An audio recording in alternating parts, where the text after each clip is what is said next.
Williams. Yeah, I can do it. Yep. I remember. It's like I thought I rehearsed in. Have you do the Star Spangled Banner? The agenda, sure.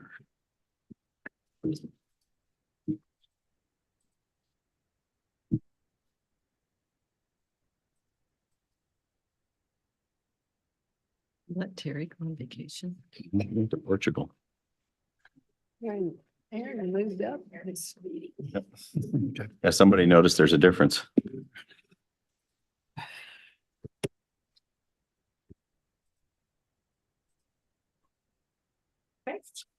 Hey, good evening and welcome to the Monday, June 17th regular city council meeting for the city of Ellensburg. We will begin with the Pledge of Allegiance led by Councilmember Miller. I pledge allegiance to the flag of the United States of America and to the republic for which it stands, one nation, under God, indivisible, with liberty and justice for all. Clerk, call the roll. Beauchamp. Here. Goodlow. Here. Locust. Here. Elliott. Here. Miller. Here. Palmer. Here. Thompson. Here. Item 2A is a proclamation for Juneteenth, and we have Mr. Amari Thorne to read. And that is page 6.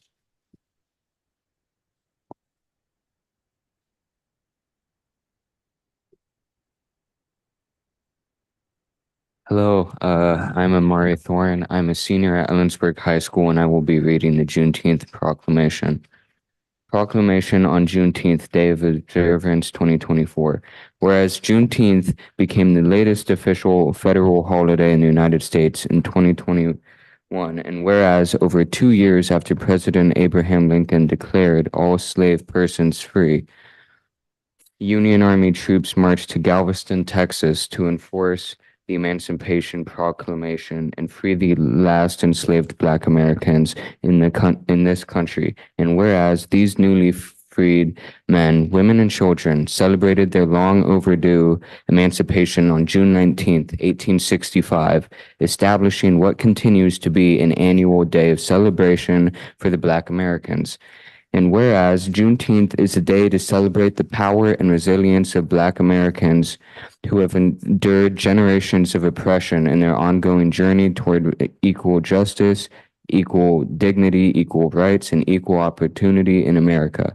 And whereas we commemorate Juneteenth, a chance to celebrate human freedom, reflect on the grievous and ongoing legacy of slavery, rededicate ourselves to rooting out systematic racism, honor the rich history of the Black community in Ellensburg, and whereas the Ellensburg Downtown Association, the city's DEI Commission, the Kittitas County Historical Museum, the CWU Library, and associated campus programs have collaborated and planned a citywide Juneteenth celebration on June 19th for residents and visitors of our city.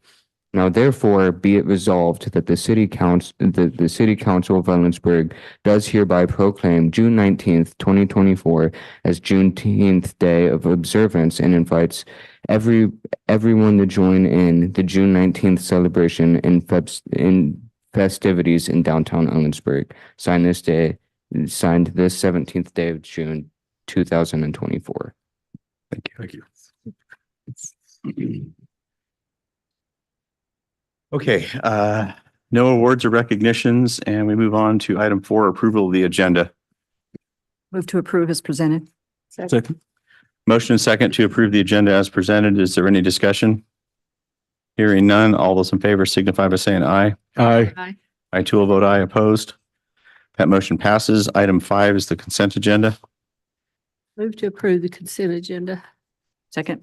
We have a motion and second to approve the consent agenda. Is there any discussion? Hearing none, all those in favor signify by saying aye. Aye. I too will vote aye. Opposed? That motion passes.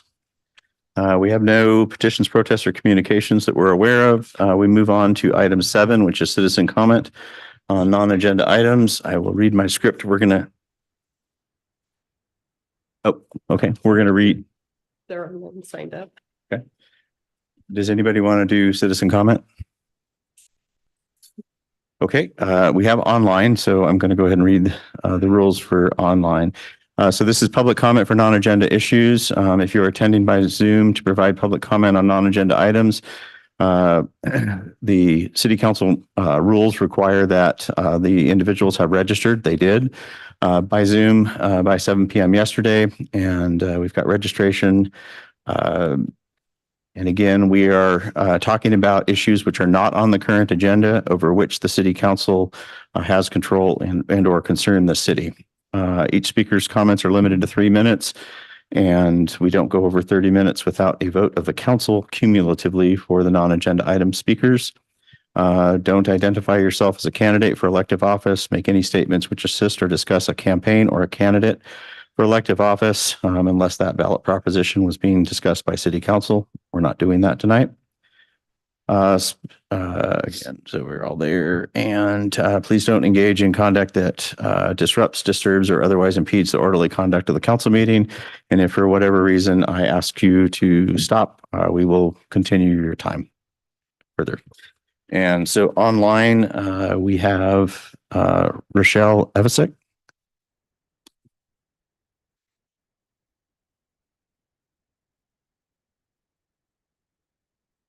I don't see. Nope. Okay, never mind. And so we have a few people who have signed up, but they're all part of a presentation for a later agenda item. Is that correct? The remaining 3? Okay. All right. Well, that went quick. I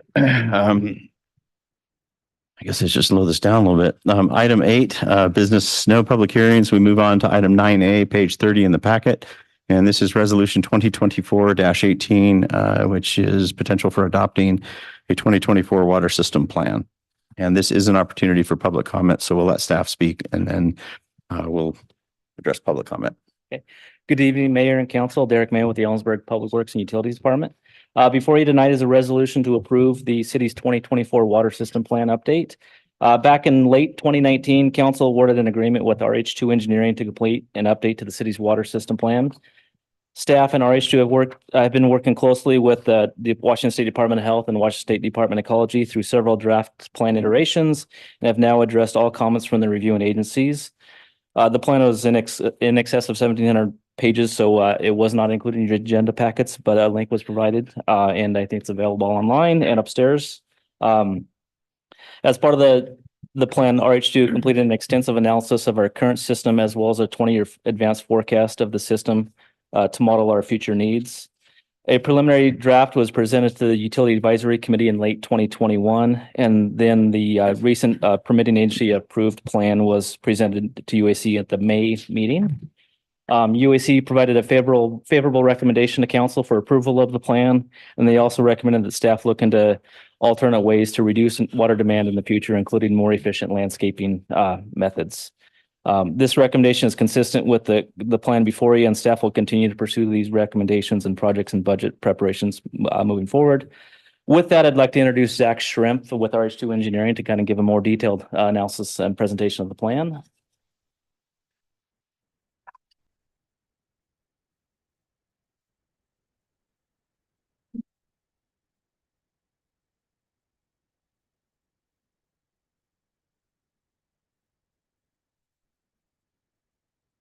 Yeah, go ahead.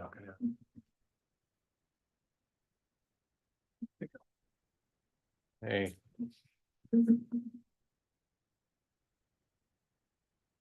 All right, that looks good. Thank you, Derek.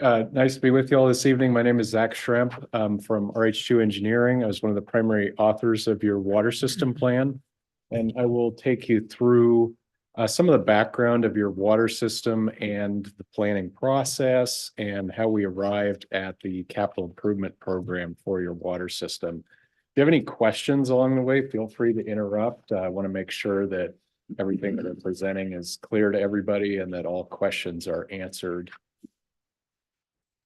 To give you a little bit of background here on what we're talking about, what this effort was about, why we did this.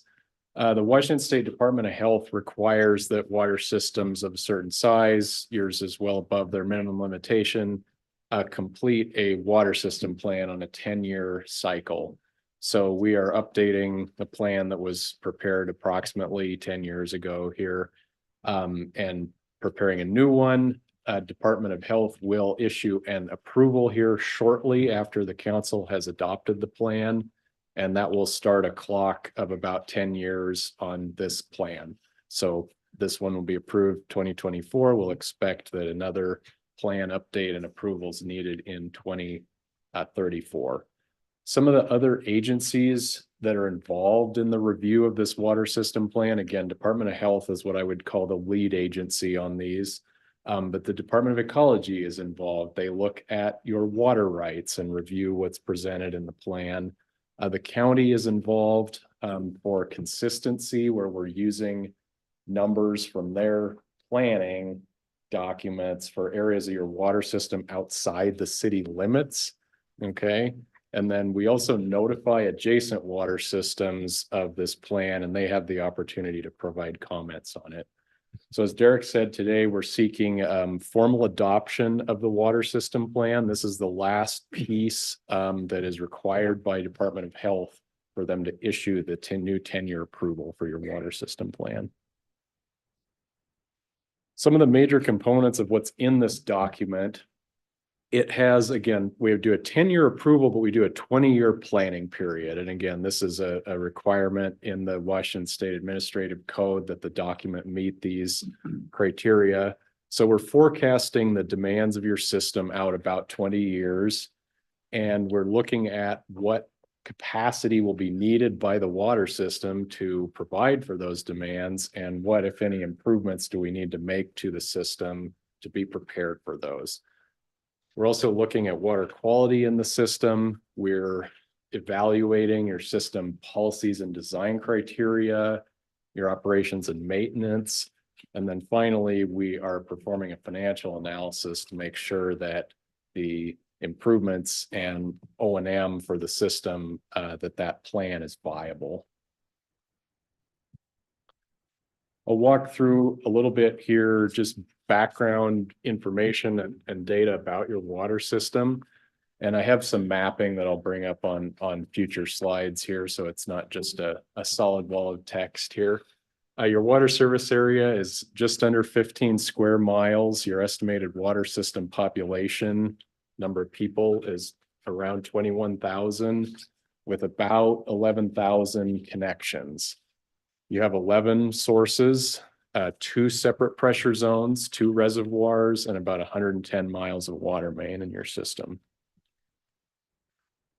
This shows graphically the water service area relative to the city limits. So as I mentioned a few minutes ago, part of your water service area is beyond the city limits, these areas of unincorporated Kittitas County. Again, that shows that water service area where services plan to be either available or plan to be available. And I think we have also on here to highlight.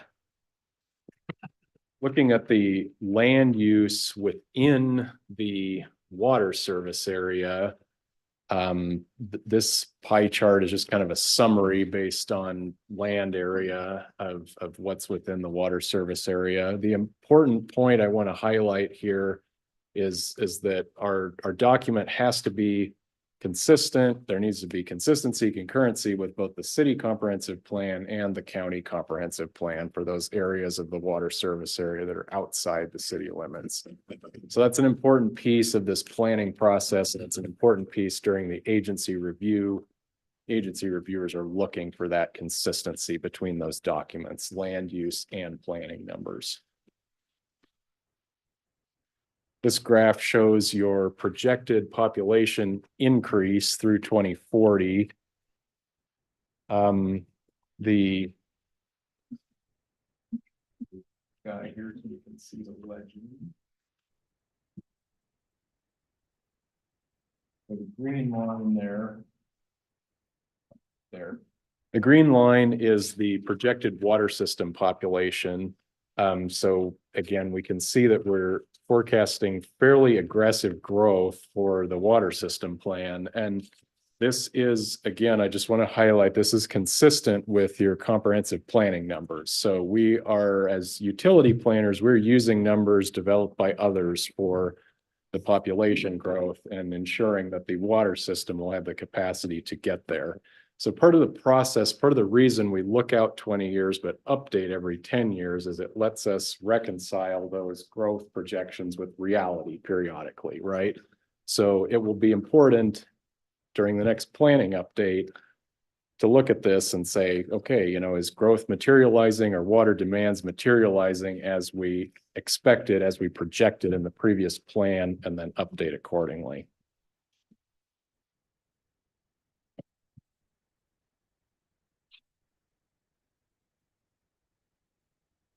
Move this guy over again. So this shows in plan view, this is the map of your system. You'll see many of these same numbers that I presented on the previous slide. You have 11 wells spread throughout both of your pressure zones. The lower zone, the green zone, is your 1740 pressure zone. The hydraulic grade in that pressure zone is 1,740 feet. And then that purple area is your 1824 zone. Your Craig Hill Reservoir is setting the hydraulic grade for that green zone, and the airport reservoir is setting the hydraulic grade for that purple zone. And again, we have about 110 miles of water main that are shown there, all of those green and purple lines on this graphic.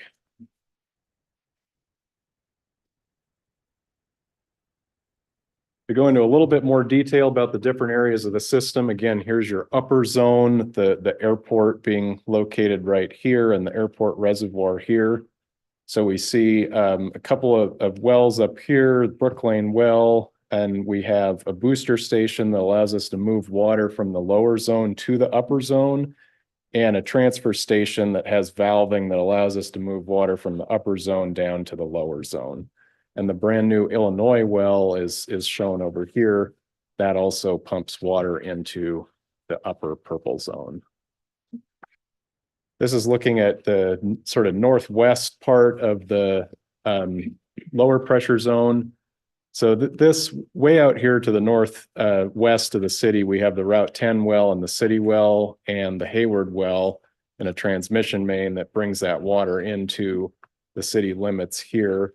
Brand new Illinois well, Mount Stewart well, and the Kiwanis well. And then in the south and eastern part of the distribution system, we have Craig Hill here, the Craig Hill Reservoir, and then the Rodeo Memorial and Whitney wells located in this area. This shows the existing system in profile. This is a good way of visualizing how your water system works. You can see here all of these wells that you have a number of them in the lower zone and a number of them in the upper zone. Here is the transfer station and the booster pump station that I referred to that allow us to move water between these zones. And in schematic form here, we have the Craig Hill Reservoir and the airport reservoir. So your system has a lot of reliability in the sense that you have water sources in both pressure zones, you have a reservoir in both pressure zones, and you have the ability to move water between those two pressure zones. Jumping a little bit ahead here, but this is, and I will get into this in more detail. We might come back to this slide if there are questions to reference things, but this shows in profile what we expect the 20-year system to look like. To support those projected demands in the system. A couple of these projects have actually already happened or are in the process of happening, but we anticipate that a new reservoir will be constructed to provide additional storage in the upper zone. This project is underway right now to make a small pressure zone on top of Craig Hill to increase customer pressures in that area. And then we also anticipate that if service is extended to that area, sort of around and to the north of the airport, that an additional higher pressure zone will be necessary to provide sufficient pressure up there. So we're showing a booster station and a new 1860 zone in that area. I will come back to these in a little bit more detail on the following slides. This is related to the population projection graph that I showed a few slides ago. Again, we're showing fairly significant growth headed out toward 2040. 2040 is the rightmost edge on this graph. And this is charting or projecting your maximum day demand, this orange line. We anticipate that the maximum day demand will reach nearly 12,000 gallons per minute at the 2040 timeframe. It's presently in the 6,000 to 7,000 GPM range. So significant amount of growth projected, significant amount of peak flow demand increase. So that will be something that you'll see in your capital improvement program is driving a lot of these improvements. This green line is where we anticipate that maximum day demand might fall if all the conservation programs identified in your water use efficiency program are successful. I'll highlight those water use efficiency goals here shortly, but we do anticipate a decrease in the max day demand if those conservation measures are successful. And then the additional line on here is presenting your system demand in terms of what we call equivalent residential units. So you can think of an equivalent residential unit, we call them ERUs. You can think of that sort of like an average single family house. It's kind of a way of just visualizing this is how much is going to be demanded.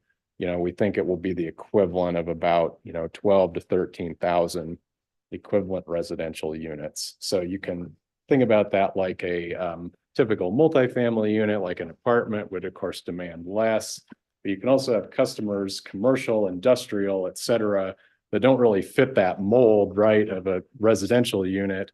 And, that could be 10 or 20 or 50 equivalent residential units if you have a large commercial or industrial user.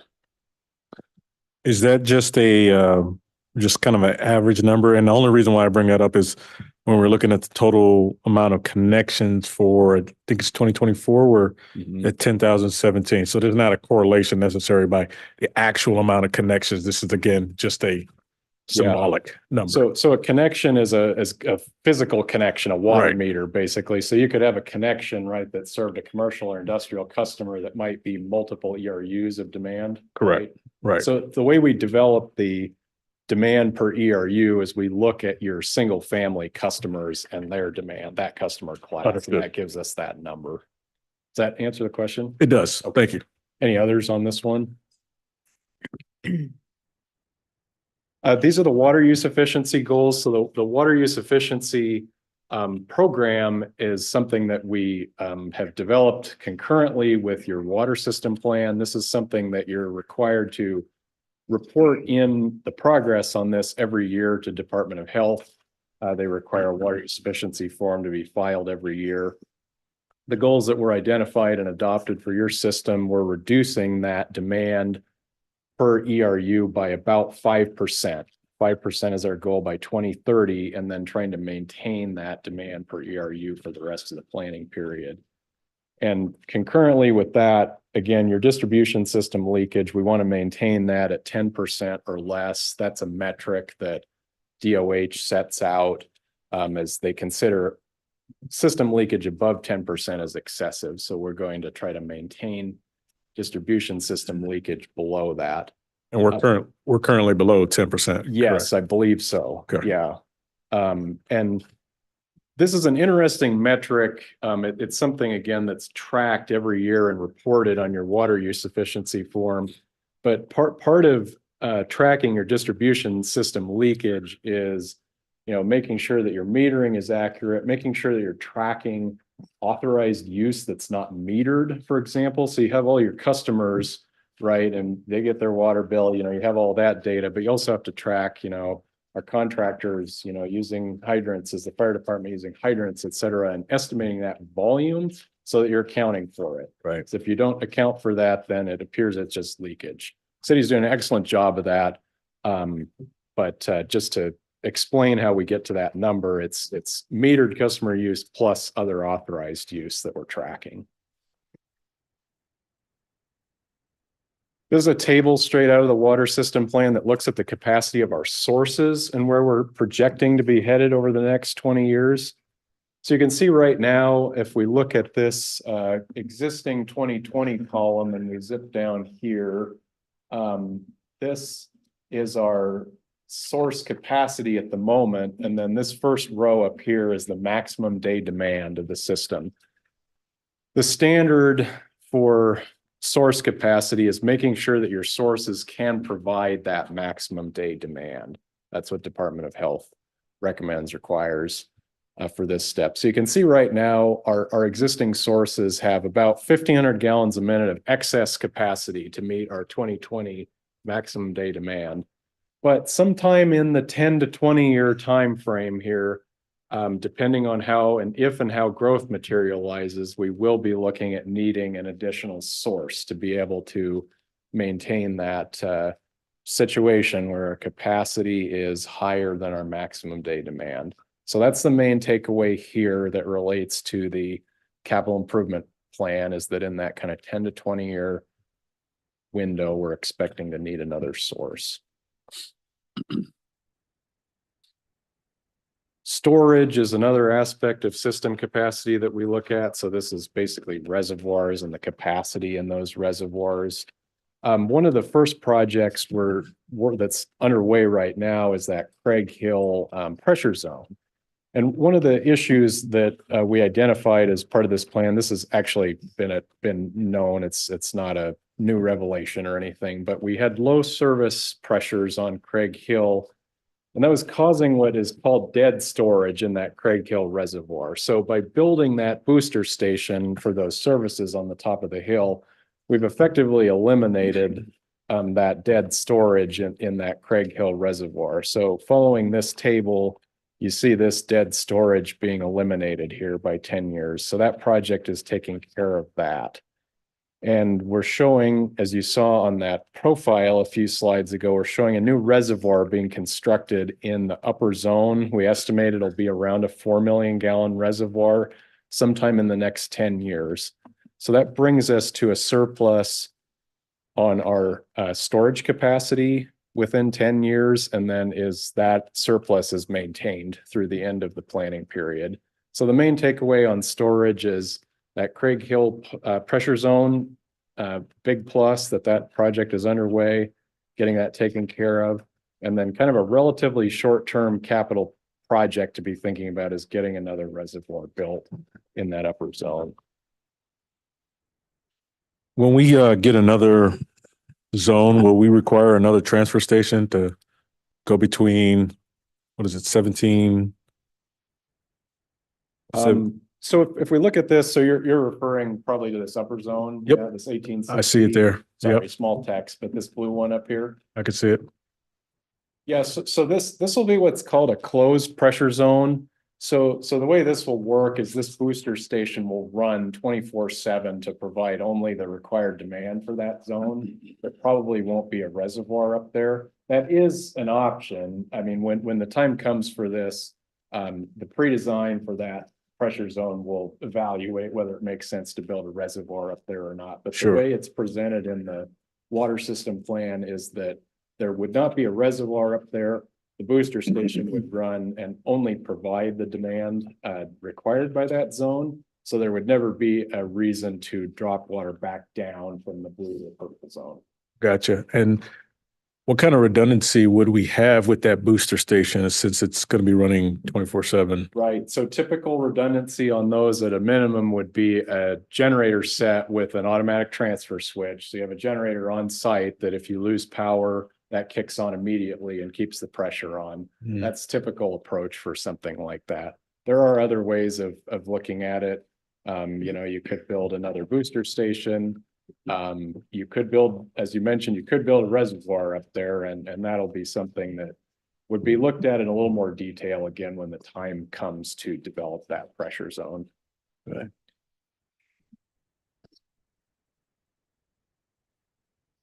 This is, again, another chart from the water system plan that just sort of shows these different elements of system capacity graphically. These are basically the 5 big areas that are evaluated in Chapter 7 of your water system plan. We look at transmission capacity, storage capacity, and then we look on the source side of things. We look at not only the water rights, but also the physical capability of the sources to pump the water out. It's one thing to have a water right on paper. It's another thing entirely to actually physically be able to withdraw that water up from the ground. So this shows again, these deficiencies that develop over time, as we've shown on those other tables, and then they are all resolved by 2040 with the capital improvement program that we've identified. So again, to reiterate here, I think most of this I've touched on already, but major short-term capital improvement projects, Illinois Wells already online from what I hear, running very well and producing as expected. Craig Hill Pressure Zone says online there, but my understanding is that is still under construction, will be online soon to reduce that dead storage in your Craig Hill Reservoir. And then some of these other projects we have identified are related to, we have some well rehab, we have some evaluation of a transmission main, study of seismic, the codes and, how resilient our existing reservoirs are. The ASR pilot study is looking at a potential way of potential source for the future, the ASR project. But kind of the big one here that I bolded it just to draw your attention to, but kind of the big one in the short term is getting some additional storage constructed in your system. So Zach, Yes. so the ASR pilot study that's new source, not new storage. Yeah, so this ASR, or did you guys want to speak to that? Yeah, status of that. So yeah, it's a feasibility study that we got a grant for Department of Ecology for that we're doing right now. And that would basically use our city water from our wells and inject it into the ground to fill the aquifer and keep it full during off seasons. So it's not a new source, it's more of a keeping the aquifer full and refilling. Okay, so it's kind of both, right? I mean, because Yeah, I can speak to it a little bit too, in a little more detail too. So the idea there is with aquifer storage and recovery in general is that, and again, it's very dependent on the local hydrogeology, which is why a study needs to be done to ascertain whether it's feasible or sustainable or not. But the idea is that if you have a period of time during the year that your source water is in excess to your demands, you pump it into the ground, and then like in the summer, you could pull it back out. But again, it's dependent, whether that actually works is dependent on that hydrogeology, and that's the reason there's a study in there. They'll look at that in detail and would need to justify it. But basically, yeah, it's sort of offsetting and it's saying, okay, maybe we can pull a little more out of that if we recharge it. Does that make sense? well, yeah, and so by 2040, we need a new source. Yeah, so that And is a that is- potential pathway to get you maybe part of the way there. Maybe it depends how it shakes out, but potentially that can help with that source deficiency. Yeah. But probably not take care of it. I'm not sure. Okay. Have to see what they come up with. It's again, the hydrogeologists will have to tell us. So as it stands right now, we're not currently recharging our aquifer. We're not pumping into it. It naturally is recharging. Right. Naturally. Precipitation. Right. Yeah. Right. Mhm. Could I ask maybe related? You touched on water rights earlier. I just want to make sure I Yes. understand. On your source capacity analysis, you're showing a deficit based on, and I see on the bar chart that you show addition of water rights. That's when we're talking about identifying a new source. That means we have to somehow acquire water rights. Is that Correct. right? Yes. And is there a lowest bar, last bar on the bottom, Mhm. last set, that's where you add the water rights. Yes. What's the most common, what would you anticipate we'd be looking at there? Is that, I don't know enough about water rights to Yeah. know whether there's a market, if there are commodities that are traded, bought, sold. Is a very, very complex question. I guess, Yeah. I was in the ballpark. And it's something that because of the complexity and the time frame for acquiring additional water rights, it's Mhm. something that we want to get the ball rolling on it relatively soon if we think we're going to need it here. Yeah. So the ASR project is a potential option there. But yes, I mean, it's challenging to procure an additional water right. And it's going to be a little bit outside of, what I can cover in this meeting. We'll bring in water rights experts Well, to that's- identify, yeah. what the most likely path to success is, but you're right. It will take years to have that in hand. No, thank you for that. And I appreciate that. I was just trying to put it, remembering back to the period where there was a moratorium on new wells in Kidderminster County, Upper County in particular. There's a lot of Difference options, there, a lot of yeah. different angles and Yeah. ways of approaching that. And that's something, again, like probably over the next decade or so, the city's got to like look at these, okay, what do we think is the most feasible approach here? And then whatever that approach is, assuming there is a feasible approach, Mhm. assuming there's a cost associated with that, Mhm. and that gets factored into our cost of service analysis, right? As a capital Yes, project. yes, yeah. Because it's so high level at this point, I mean, there is a capital project in there for source development. It's very, very high level at this point. And as over time, as there starts to be more resolution on what that might actually be, you'll be able to refine that further.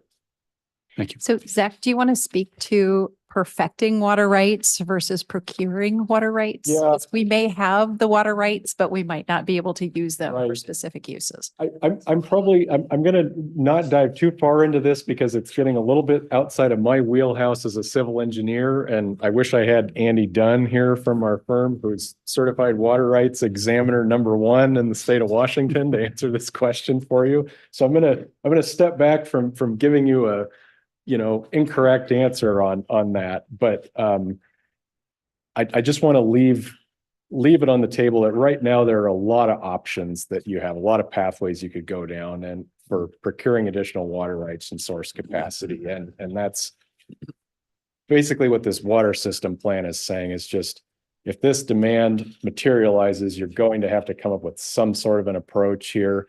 And we've got a budget, an item in there to do that analysis and do those studies to figure out which direction we might go. I know that's not 100% what you're looking for in an answer, but like I said, I don't want to provide any misinformation on that. Any other questions here? Okay. So we ran through the short-term CIP, longer-term CIP projects that we might see in that 10 to 20-year period, the additional source that we're talking about, that additional pressure zone, and then adding generators at all of our sources so that we have that redundancy and reliability. That is all that I have for you folks. Thank you again for your time and for the opportunity to work on this project. I go all over Washington and Oregon, working with water systems and writing water system plans, and every system is unique and interesting. And again, we appreciate the opportunity to work with you on this.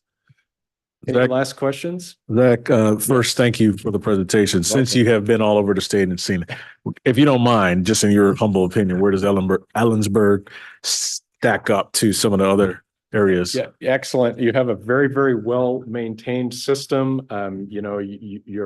Your O&M programs and you're just, I see no issues here. I mean, we do this water system planning effort again every 10 years just to kind of recalibrate things, and you're looking at the previous water system plan and you're gaining whatever wisdom is in there, and then looking at current data, current projections, and just adjusting the trajectory a little bit of where you're going. So again, you've got a roadmap here. It shows you 20 years out. You'll update it in 10 years. Again, kind of my opinion on this, big things to watch is whether your growth and your demands materialize. Because as you've seen there, they're fairly aggressive. You're looking at a max day demand that is approaching twice of what it is now.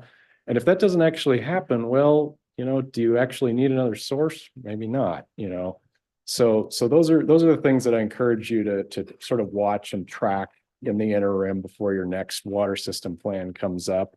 And if you find that demands are tracking lower or higher, then you adjust your capital program schedule accordingly to accommodate for that. So to that point, Yeah. So the discussion at the UAC and part of the recommendation that was made was to focus a little more on that demand. Mhm. and I'm sorry, I didn't go to the 1,700 page document to look.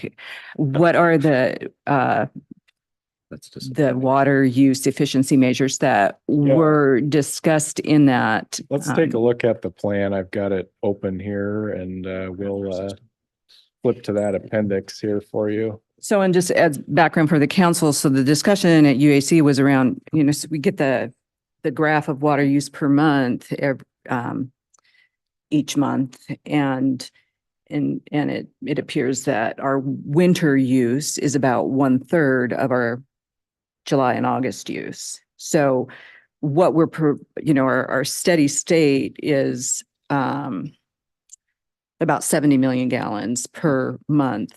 But July and August is 234 million gallons per month. So what that says to me is that's irrigation. Yes. And it's not household use. It's not for industry. So the more we can shave off that, I mean, we're building the system for July and August. So the more we can reduce that irrigation demand, the more the longer we have, the more we can put off these system improvements and costs. So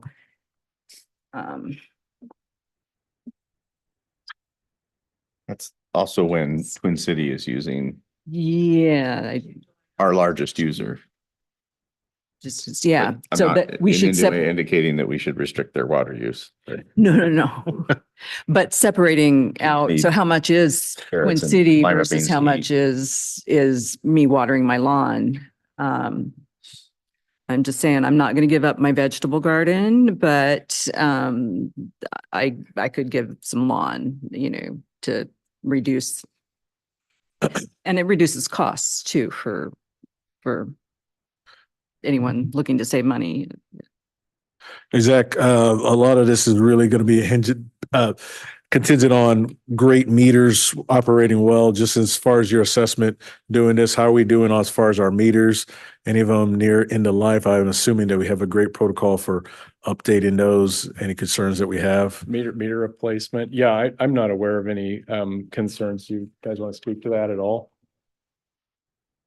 No, we have a pretty robust meter change out program. Yeah. Awesome.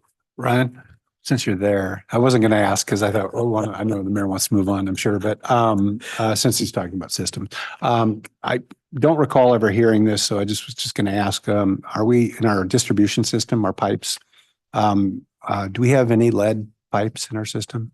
No, to the best of our knowledge, and we have a plan that we're putting together that will be due this fall, I believe, but no. Okay, that's kind of what I thought, but that's good news. Yeah. I will look up the water use efficiency. Okay, measures I myself. almost found it for you though. That's pretty good. 15 minutes. While we're looking for this, does anybody in the audience wish to either ask questions or comment? And is there anybody online? So here's our measures. So Department of Health requires that these mandatory measures be evaluated. And this appendix will go into a little more detail about that. This is mostly the meter stuff that we're just talking about, water loss control action if you're above 10% leakage in your system. And then they also require some customer education that would go out in those annual flyers, that CCR report that goes out. Require you to look at a rate structure that, again, provides economic incentives to conserve water. Require you to look at reclamation, supplemental, let's see, just here. Supplemental measures, let's see. What happened here?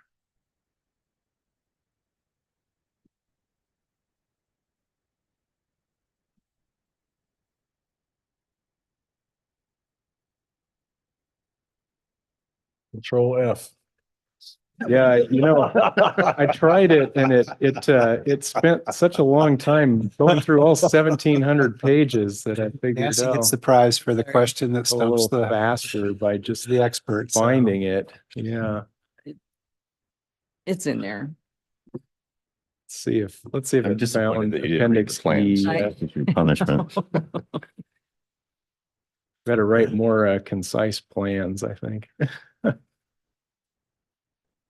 Well, it sounds like it took long enough to get this one through the authorities, so. No kidding, yeah.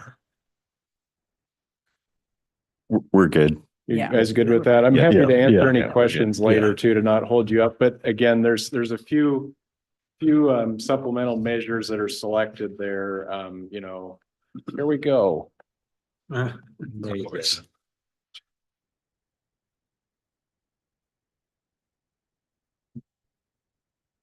Well, while you're looking for it, Zach, I do appreciate you putting this together, and Derek Ryan for all the work that our public works team does. It's a really amazing job that they do taking care of our city, not just because it's just a job, but because they love our city. Me and went out of my head. Me and Josh had the opportunity to go with Public Works, and we had a great tour around the entire city. So just it was a great job. So thanks to all of our Public Works. Sorry, man, it's been a long day. buddy. It's Just okay. At to, least just you're to not running close the for loop president. for you here. So we got water bills showing consumption history, and then we've got customer notification. So again, just to close the loop on that, really good discussion points with the UAC that you brought up there. Again, if you can reduce those summer peaks, that's a big thing that's driving your maximum day demand. And that may be a pathway to not needing that additional source capacity. So, yeah. Any other questions? Thank you all so much for your time. Again, enjoyed working with you on this project. Very interesting. Thank you.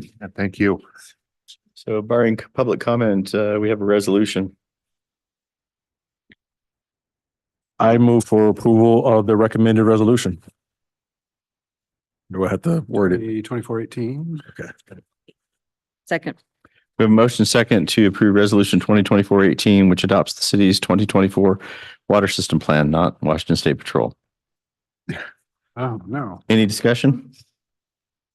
Hearing none, all those in favor signify by saying aye. Hi. I too will vote aye opposed.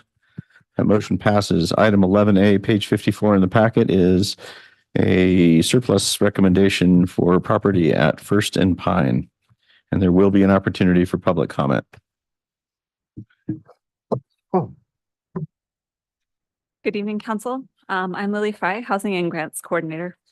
The City Council originally adopted a proposal for affordable housing at the First and Pine property and surplused it for this purpose in 2021. In November 2023, the city canceled an existing affordable housing agreement due to unmet development milestones.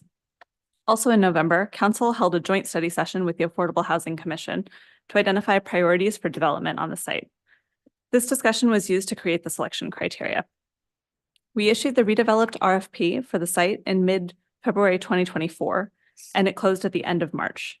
We received 2 proposals and have worked with both organizations to clarify elements. Both proposals, any supplemental materials and follow-up questions and answers are included in your packet. The 2 proposals are quite different from one another, but both respond effectively to the RFP. I'll briefly summarize the proposals before you hear from the applicants directly. So Inversion Design Build proposed a 36-unit plan with a single income qualified buyer purchasing each of 12 3-unit stacks. Each stack would include 1 owner-occupied unit and 2 income-restricted rental units. The design features individual entrances to each unit, 12 ADA accessible units, and a community garden or green space. This proposal seeks only property contribution, not affordable housing sales tax funding, and all units would be restricted at 80% of area median income. For 2024, that means $55,000 to $63,000 for a 1 or 2 person household. Their proposed timeline for construction would involve completing a first phase of 6 units by August 2025. The estimated cost per unit is a little over $130,000. Hope Source proposed a 55-unit design with 49 one-bedroom units and 4 two-bedroom units.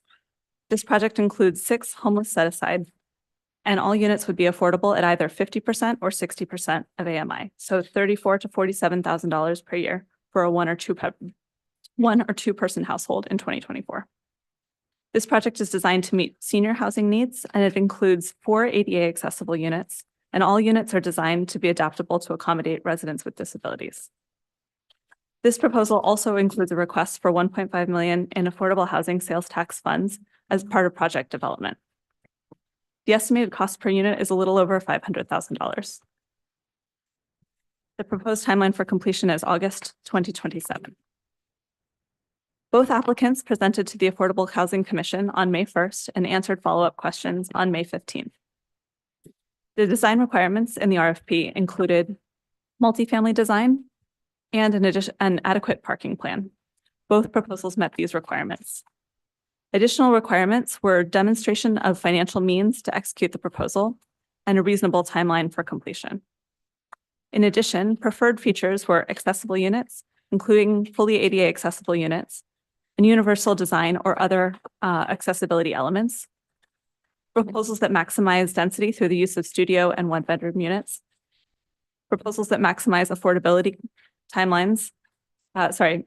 timeline commitments, and finally, proposals that account for livability, such as through green space and resident amenities. The Affordable Housing Commission discussed the overall program timelines and costs, affordability levels, and adaptation options for both projects. The commission recommended inversion design build project based on the timeline for completion, the overall project cost, and the interest in testing an innovative model that could be replicated elsewhere in the city to create additional homeownership and rentals. The project proposes a green space or community garden as a preferred feature.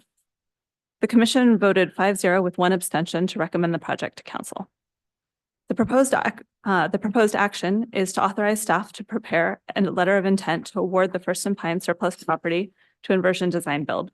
Alternatively, you could return the property to the Affordable Housing Commission for guidance for additional review of either proposal or reissue the RFP. Do you have any questions for me before we invite both applicants to briefly share their proposals? Thank you, Lily. I've got just one quick one. I was looking at the estimated property value between the two. Both plans are receiving the same space, correct? Yes. So just curious why one says an estimate of 250,000 and the other says an estimate of 186,000. Where'd those estimates come from? In this case, I just took them from the proposals that they provided. I Okay, haven't so created an The independent, proposals themselves estimated the value. That's what I'm looking for. Okay, thank you. but it's the same property. Yep. Okay. Let me pull up your. Oh.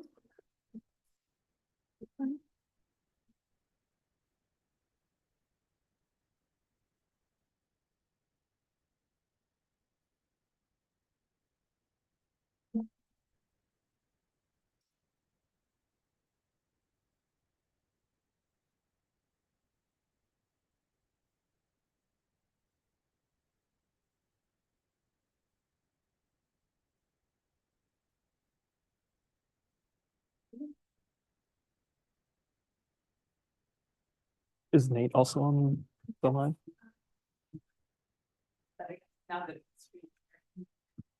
Okay. Good evening, City Council. My name is Jordan Lowe. I'm an architect with Inversion Design Build. What we are proposing here is, as Lily said, a very new but novel way of providing affordable housing in Ellensburg, specifically a proposal that creates 12 additional homeowners in the city of Ellensburg, along with 24 additional rental units that are all owned by the other 12 homeowners. So for more detail on that, I'm going to hand it off to Nate Poole to talk more about the details of that development and pro forma. You there, Nate? I'm here. Hello, everybody. And I can see I am unmuted now, but my video is being blocked by the host. So if somebody in the room can fix that, I am perfectly happy with nobody seeing my face today, but I know some people like to see who they're talking to. So let's try this. All right, can you see me? Yes. All right, thank you. So my name's Nathan Poole. Oh. I am the founder of Inversion Design Build. We founded Inversion about 3 years ago now. After a decade plus in the affordable housing world, we still work in affordable housing, but we are a social purpose corporation. So we are a for-profit entity focused on delivering on our mission, which is to afford anyone the chance to own a home. Because of my background in affordable housing, one of the big things we discovered working with dozens of organizations all over Washington state to try and tackle this growing need we have for affordable housing is that the sources that are available in public financing through the state, through federal funds, et cetera, are really not scaled to meet the needs that we're seeing in our community. And so we were on this hamster wheel in a lot of the towns we were working in where we just couldn't keep up with the need as it was growing with more affordable housing projects. So our way of approaching this is to say, well, how can we grow that pie and find different ways to finance affordable housing in our communities in ways that, if they're successful, can actually scale to eventually meet the need and create a more long-term solution to creating affordability. So that's what our proposal is doing right here. We are not asking for any additional outside funds from public entities. We are trying to leverage the use of this city land with the private mortgage industry, and using the private mortgage industry, which has bankrolls even in as our sort of leveraged source of funds to be able to create more affordable housing. That's sort of the big thesis. I'm going to hand it off to Jordan to give you a few more details about how the design comes together.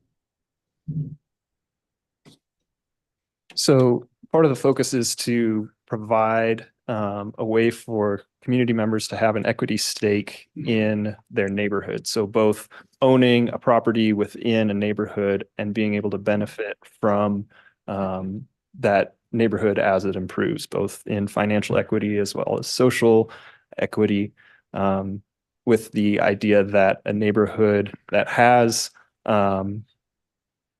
residents that have an equity stake in their neighborhood are going to be committed to the well-being of their neighborhood. And so our proposal tries to provide that while also giving the residents the ability to have the power to shape their own space, to interact with their neighbors. So we believe that a good landlord is a local landlord. And so since the owner of a stack, can I pull up our proposal again?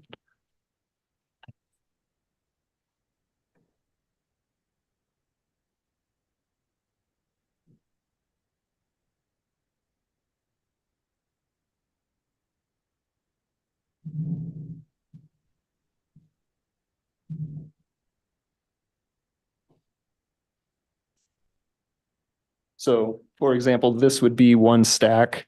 You would have a single person owning that, and then there would be two rentals as a part of that stack. And so the landlord and the tenants would be there and together to be able to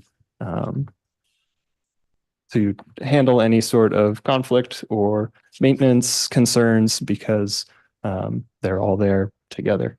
Our proposal also seeks to strengthen the street edge interaction with the rest of the neighborhood. You would have these semi-private outdoor spaces that both allow the residents to control how much interaction they wish to have with the neighbors, as well as having additional eyes on the street. I think I will leave it there because I'm sure you guys have some additional questions. Now the best time for questions. or were you wanting to show both proposals first? No, let's go ahead and take questions on this proposal. Council? I have some questions. So looked like this ground level was at the second floor. So is the first unit below grade? Yes, there's a basement unit, and then there is a slight grade change from the street from Pine up to the ground floor level. But then off of the courtyard space here, those are at grade with the first level for accessibility. So all ground floor units are accessible, and all units have their own private entrance from the outdoors. I just don't see windows for the ground floor in your little schematics. But I'm assuming you have to have them. So Yes, you do have to have windows for both egress and livability. These are schematic level designs, but you have the option of window wells. You have the option of some changes in grade to try to bring in as much light and views into those units. okay. So I didn't see what the sale price or the asking price of the stack per stack is. Yeah, Nate, do you want to tell us more about the pricing of these units? Yes, absolutely. So the way we have this priced in the pro forma, a stack is coming out to, we have a sale price of $447,200. So you can assume roughly around $450,000 per stack. And the way that we can make that affordable for somebody earning 80% or less of the area median income is through including rents from the two levels that are being rented out. And we did this model very specifically to match what's available in the private mortgage industry. There is an FHA lending product that matches exactly this, where you can purchase a multifamily unit up to 4 units. We only have 3 units here, and then use the rent of the additional units to offset and underwrite the cost of the mortgage. Couple things that they bake into that model is you have to have a very high vacancy rate. They use a 25% vacancy rate. Industry standard would be about a conservative way of underwriting it to make sure that you're always going to have the cash flow that you need to cover the cost for the homeowner. And we're using that model specifically as a means to make these units affordable and to be able to get the kind of unit type and density that we thought was appropriate for this neighborhood. Nathan, if I could follow up on that question, and thank you for that explanation. I'm looking in the council packet. This is on page 91, if anybody wants to follow along. This goes into exactly what you're talking about, that equity that's built in by the supplemental rents that helps out to keep this affordable house payment. One of the benefits of being a homeowner is the equity that you build into that house. And then hopefully at some point, if you decide to sell, that there is profit that's made for you. Can you kind of talk about what that looks like in this delivery method? Say, for example, you got an example home price of $447. What happens if that home price actually ends up selling for $460? How does that work with the owner of that property? If they wanted to sell in the future Yes. to get some equity, but it has to stay 80%. Yeah, Nate, would you like to add that? Thank you. Yes, you're absolutely right. So per the contract and covenant that we would sign with the city, which is based on the RFP that was sent out, we would restrict this site to owners income qualifying at 80% area median income or below. And there's a few things that we have control over there, and then there's a few things that we don't have control over in that aspect, specifically things like interest rates. Y'all have seen what has changed in the last 2 years with interest rates. It's shifted a lot of things in the affordable housing world, good and bad, actually. It's not all terrible. But what that's going to mean for these future units is whoever the current owner, say 5 years after they buy it, they've earned some equity in the property, they're ready to sell, regardless of how much the market might bear, they are still required to sell this unit at an affordable price for someone earning 80 and sell it to someone earning 80% area median income or below. And that would be deed restricted and covenant to the property. And actually, that's a great thing to contrast to, for example, like a Habitat for Humanity model. We love Habitat. We think they're doing fantastic work. They have a slightly different model they use where they have a fixed appreciation of the house over time. So if that same family had bought a Habitat house, after 5 years, they'd be able to earn, I think it's either 3 or 3.5% that they allow that home to appreciate over that time, regardless of what the market is doing. The difference with our units is because it's restricted to AMI, if the area median income goes up, and typically does go up more in correlation with where the market's at than just a fixed appreciation of 3%, then there is actually more upside for the family that bought that home 5 years ago to be able to tap into. But they would be restricted, and that would be something that homeowners would have to keep in mind in the future, is the fact that they can't just throw this on the market and get whatever market rates out there. It has to still follow the restrictions that are set on the property.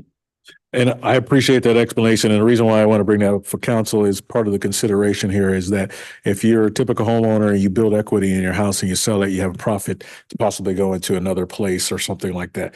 In this system, technically, you have some restrictions in that regard. And so part of building that equity for a different property or a different place would be kind of the responsibility of that owner. So that's one of those things that obviously can be mitigated with finance seminars and teachings and those kinds of things, but it's just a consideration for thoughts. So I have a question. With your model,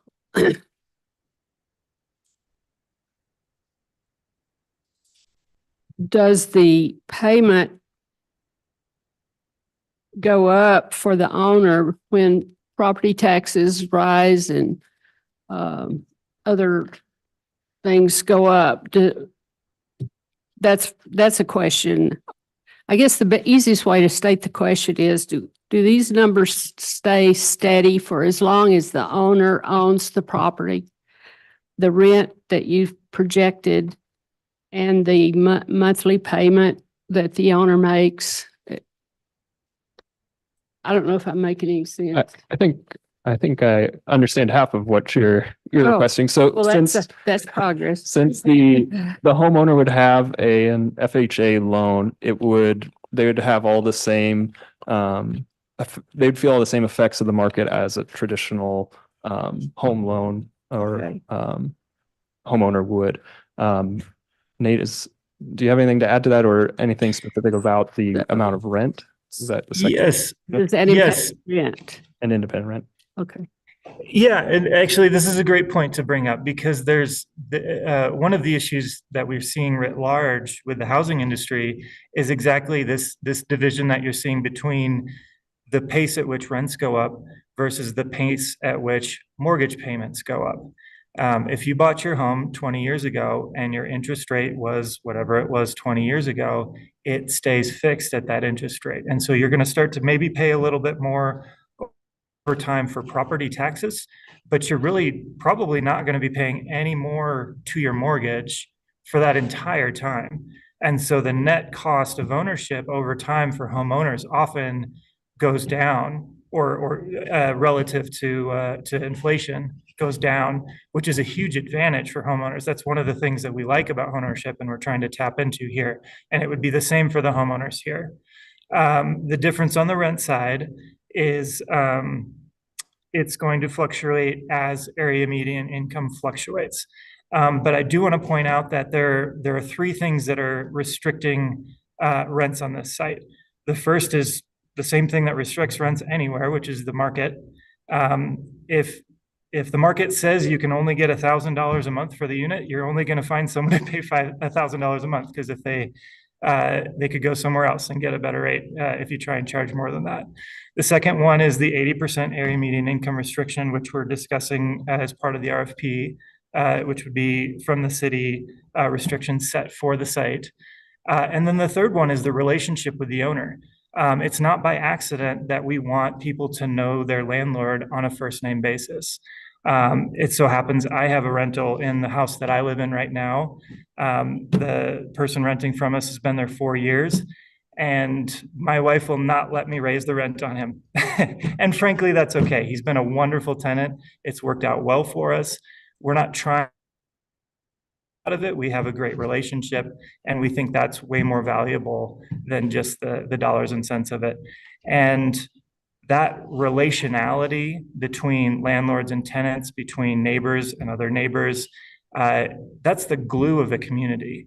And it shouldn't be an afterthought when we're trying to build homes in a neighborhood like this. It should be something that we really try and bake in as sort of a necessary part of how people interact. So there's a very good chance that a landlord here has the opportunity over the next 3-4 years to raise rents 3% every single year, but they get to know their neighbor. They know the goods, the bads, and the otherwise. Raising that rent looks a little bit different when you actually know the person that you're raising the rent on. And that's not an accident. We're doing that on purpose. We want that kind of relationality to be happening in housing in Ellensburg. I hope that answered your question, at least somewhat. Thank you. To the market rent point, I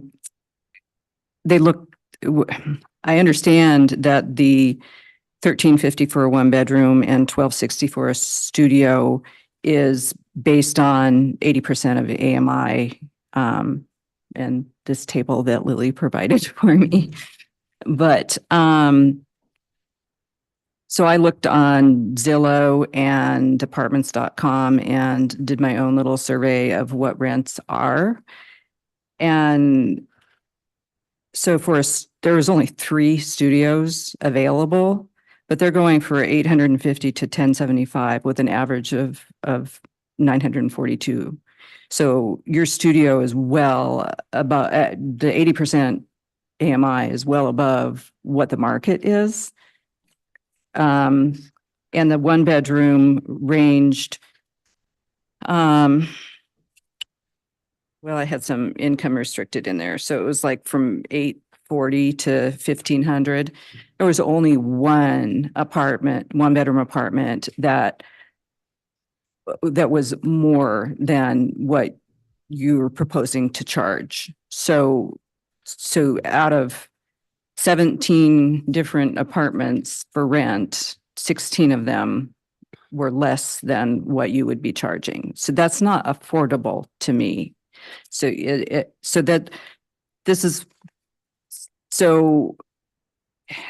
I like that you said they have to charge market rent. Can they make their mortgage? Can they pay if they're charging market rent, which is more like $1,100?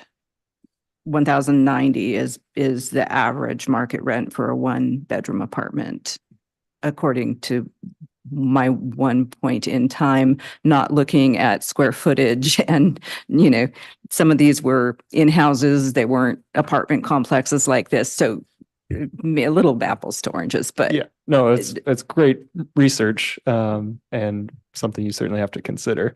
Nate, do you want to share your thoughts on that?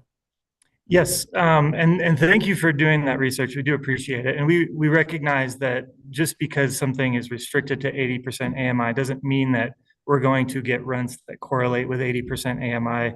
They're, like I said, they're beholden to the market just like any other unit. There's a couple of residuals that you're seeing here with our pro forma versus the model. First is we are not going to be owning and operating this site in perpetuity. Once these units are sold, the project itself and the management of the project is going to be through a homeowners association that's then going to be contracting with a third party management company that does all of the sort of rent collecting and reporting the more technical aspects of managing these homes. We don't expect new or first-time homeowners to all of a sudden be great landlords as well. We want to make sure that there's professionals working with them on that. And the other piece is what you're seeing for the actual rents in our numbers is a little bit of I'll call it chatter in the system. Like I said, we have a 25% vacancy rate baked in here. No landlord in Kittitas County is operating on a 25% vacancy rate and making money. I mean, that's not the way rentals work. But it's required for FHA underwriting. And so as we look at what the requirements are for FHA underwriting versus what the actuals are on the ground, there's going to be some shift there. And then the final part is the interest rates. Interest rates are at historic highs. They're the highest that they've ever been in my professional career. That doesn't mean they're going to go down anytime soon, but we wrote these to basically match what we were seeing with the market right now, and potentially needing to absorb even slightly higher interest rates if that happens in the near future. We don't anticipate them going to 10% or more than that, but that is the risk that we are taking on as the developers. And the final piece is we are architects, we're designers. We care very livable units that have great light and air, that are very airtight and well insulated, and create a home that someone enjoys being in. And that does have value in the market too. That's hard to put into a pro forma or show you exactly, 1 to 2, why these units would command a higher rent than where the average market rate rent is, but they are new construction. They're going to be very well built. We build all of our units to a net zero energy standard. And we have, because of the systems in the underwriting in the pro forma, as you're seeing it, we do have some wiggle room for where those rents actually land per, the tenancy that we can actually attract to these. So you're right, they're probably a little high from where the average is. Whether or not those are affordable, I think that's a good question for the city, and whether or not 80% AMI is the restriction that matters. We think it's a good place to start, but it's an open question, and it's a conversation that I think is valid to have community-wide about what makes a unit affordable. I guess more to the point, what do the rents have to be to make it work for paying the mortgage for the folks who get into this and make the That's purchase? what's displayed on page 91 as an example. Yeah. So those aren't market rate. Those are too high, and they have to charge less than market rate. How much less can you go before? Can you make it on 1,100? Can you make it, which is average, which to me isn't, if we're trying to create affordable housing, I don't see the point in charging at the high end of the market. And,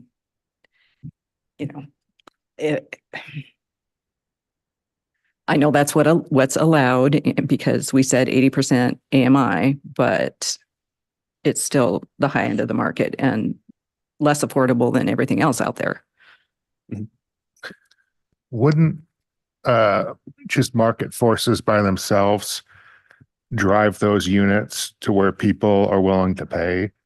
I think the model's unique in terms of you've got a landlord who is invested in occupying those 2 units. And so if you list it at 1,500 and it sits empty, that's no benefit to the owner. So I think that the owner themselves would want to drive that price to what somebody will afford.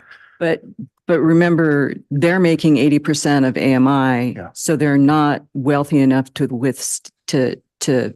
front the money if they can't make these rents pay for their mortgage. Sure. So I'm asking, what's the number that makes the rent pay for the mortgage, not what's 80% of AMI? It's going to depend. Go ahead.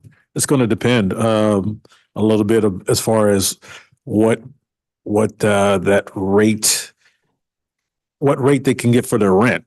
I mean, Nancy, you have a lot of great points there. I don't think there's an actual number that you could calculate. It's going to be scenario based. That makes sense. It's a little too variable to hone in on an exact number. As a council, if we move forward with this project and it collapses because people can't make it work with the numbers, that's my concern. Understand. Could I ask a related question? Similar, I think the covenants or the deed restrictions that would go with the transaction would I understand that well enough to think that would control future sales, resales, second generation, third generation, so on. How is the rental AMI? Who oversees that? How's that regulated? Because you will be out of the deal. It'll be, is it the HOA that's responsible for that? But what I'm wondering is, with all the issues mentioned, I think there could be a lot of, it could be a lot of fluidity in that, but who's making sure at the end of the day that the AMI targets are being honored? I mean, that's just kind of the question I was rolling around in my head. So yeah. Nate, do you have a response for kind of the questions that Nancy was asking as well, about kind of what the, I guess it'd be the lowest the rent could be and still have the project pencil, as well as how would the transfer of ownership or tenants continue to be restricted to 80%? Yeah, absolutely. So, those are two questions. So I'm going to answer them sequentially. The first is on sort of the rent and the pro forma and what works. You're absolutely right. We are beholden to what the market allows for this, and that is a risk that we are taking on as developers. It's possible that, given the entire underwriting, that we have to sell these units for $400,000 instead of $450,000. That is a risk we are taking on as the developer, and we build in contingencies to be able to work through things like that. The flip side is also true. What I mentioned when we presented this to the commission is we really saw the pro forma that we put together here almost as a worst case scenario. It basically maximize everything, right? You see we're hitting the maximum AMI for every single point. That's the limit. That's the very far edge of what we can do here. And so the only thing we really can do, there's only two things we can do. We can either lower the price, rates can go down to be able to create that release that you're asking for in terms of actually selling these units and making sure that they're rents that someone would actually pay in the market. We're very well aware that those are the two levers, but there's also some very interesting upsides built into this, because the underwriting of these units is not only dependent on the individual's income for the mortgage, it's also dependent on these rents. If mortgage rates go down, we could see a scenario where 100% of the mortgage cost is paid by these two rental units. In other words, this new homeowner would not have a mortgage payment after they factor out what they're receiving in rents. That is very possible, and I can't promise that, which is why we didn't write our pro forma to show that, because that's just not. It's not realistic to say that on the front end and say that's going to happen, but there is risk and there's opportunity in both directions. And what we put together with our proposal is what we believe is the edges of what's possible, and then also and that we can really the bounds of to make sure that this is an effective and successful program. So I hope that gives a little bit more context in how we look at this, that we're not just trying to, maximize whatever is there, but that we're really trying to create something that creates long-term positive upsides for everybody who's on these sites as well. To the question on how the affordability is being enforced over time, there's two components to that. There's the I'll just say the site side, right? The people who are owning and managing the units who have to report out the incomes of tenants, et cetera. And then there's the receiving side on the city. And what entity is receiving that and reviewing it and approving it, et cetera. On the city side, we really don't have any control over that. And that's going to be up to you or the Housing Commission or whomever to decide how this information ought to be received and processed and verified that we're actually meeting those criteria. But on the site side, the mechanism that we've set up for this is that the site and the homeowners would be a part of a homeowners association. That's the sort of discussion and voting mechanism that they'll have to be able to make decisions collectively on the site. And then that homeowners association would contract with a third-party property management company. There are a handful of really great property management companies that are currently operating in the city of Ellensburg. And they would basically be the ones that are, doing the basic rent collection, doing all the due diligence for new residents, et cetera, making sure that they're meeting the eligibility criteria for income, and that whatever gets put into the contract, whether that's, monthly income eligibility verification or whether that's only when you have a unit turn, that would be the mechanism on the site side to make sure that all gets reported. So as to the details, there's a lot of details that would need to be ironed out. And that's what the contracting process would be if that's approved to move forward. Okay, thank you. I could ask just a real quick follow on. I don't want to get into the weeds on this too much, but I assume in a default foreclosure scenario that the owner occupant would turn in the keys to the bank, and the bank would then be responsible for dealing with the property. I assume that the covenants or deed restrictions would run with the property, not with the owner. So the bank will be bound by all of the AMI requirements, I assume, certainly. For the ownership, I'm having difficulty seeing how the bank controls or manages that for the rentals, but I'll take your word for it for now, I guess. But is there anything about that I got wrong? I don't see any holes in it. Jordan, you can add anything if you have something. But you're correct. It would be managed very similar to any other underwriting and then deed restriction process that you'd see from a bank on a traditional property. Just like you have homeowners associations associated with other units that have their own covenants and restrictions, et cetera. It'd be the exact same thing here. We're not doing anything special or unique in that regard. As far as this inversion delivery method, I believe within here, you have it listed out that you've got one in Yakima, correct? We have development in Yakima. It's not the exact same model, but it is a similar typology. And that one's still in construction. Those are currently on the market. They're currently on the market. Yes. Okay. I'm curious on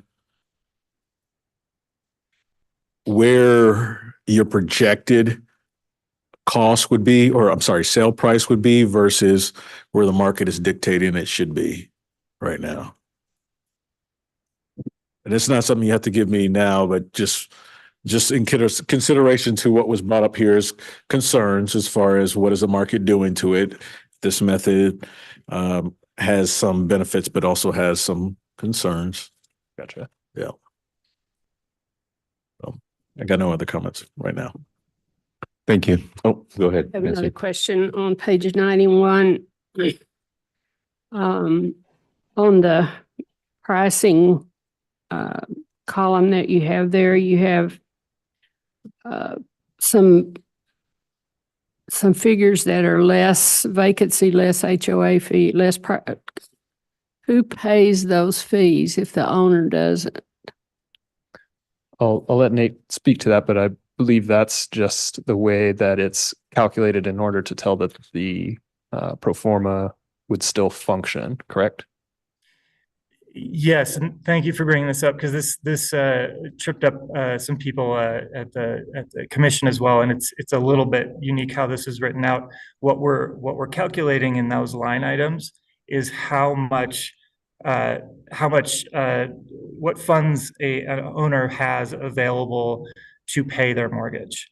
And so what we're doing is we're subtracting out all the costs that they would have to be paying that have to be subtracted out of the total that they have available. So that's why they're showing up as negative numbers. It's that they are paying those, and then therefore we cannot, we can't, just take their total income and say, well, that's what we have to pay towards a mortgage. We have to subtract out all of those additional costs that you're seeing there. So that's why they show up as negatives. I see. Thank The you. answer is the owner's responsible for those. Yeah. Yes, yes. Since you're, I'm sorry, on the utility allowance, is that assuming just the owner occupied space or does that include the rentals as well? 212 seems like a low number to me as an allowance, so I'm just curious. I believe that is just for the owner's unit, correct? Nate? The utility allowances would be, so they're calculated individually, independently for the homeowner and then for the tenant. But those are allowances taken specifically from the HUD utility allowances as reported by the Yakima Housing Authority, which is what Kittitas County uses for utility allowances. So it's the same utility allowances you'd have on any other affordable housing. Okay. Pretty. It's just a one bedroom. Okay. Thank you. Thank you. Thank you. And we will get to public comment, but let's do the second presentation.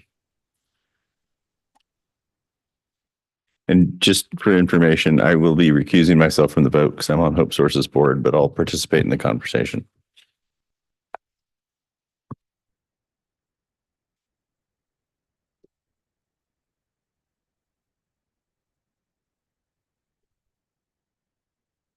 Good afternoon, good evening, actually, Council. I'm glad to be talking with you about something that's so near to our mission, which is increasing affordable housing for folks.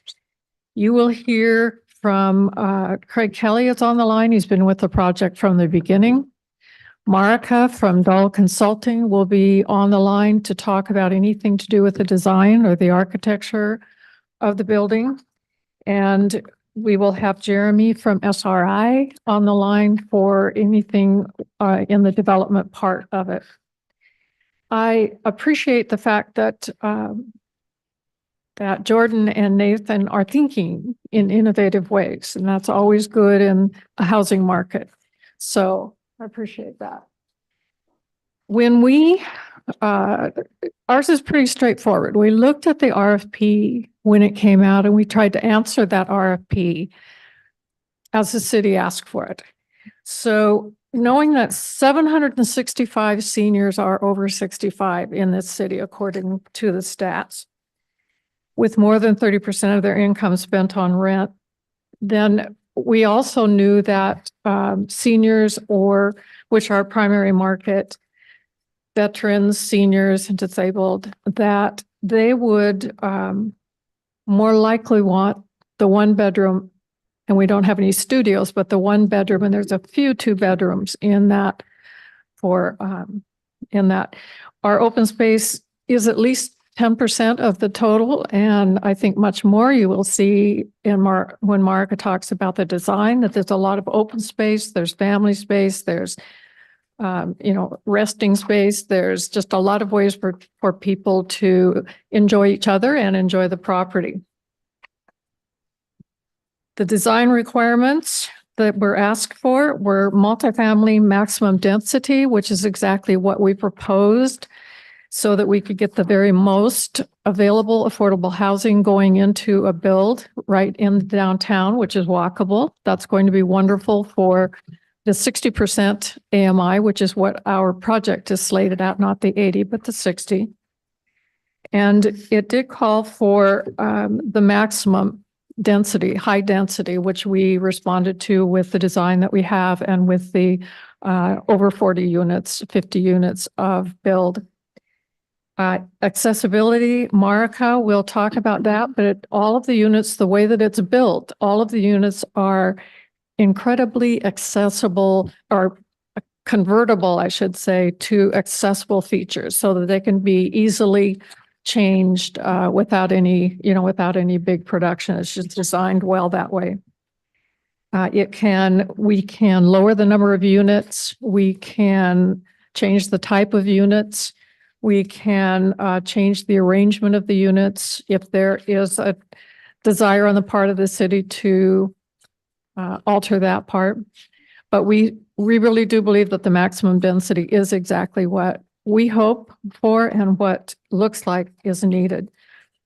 The finances, you have to have means to execute the proposal, and we do. HopeSource will be bringing $1.6 million to the project, courtesy of Senator Cantwell and Representative Schreier, for 12 veteran units, senior veteran units that will be applied to that project.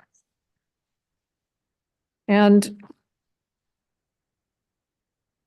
we've worked with SRI, our development partner, since 2007. We've done many, many projects with them. They're dependable. They are financially very viable, which means that when we do a project with them, the projects are completely reliable as far as the long-term quality of them, keeping them at that rate for 40 years, making sure that the quality of the building itself will stand that.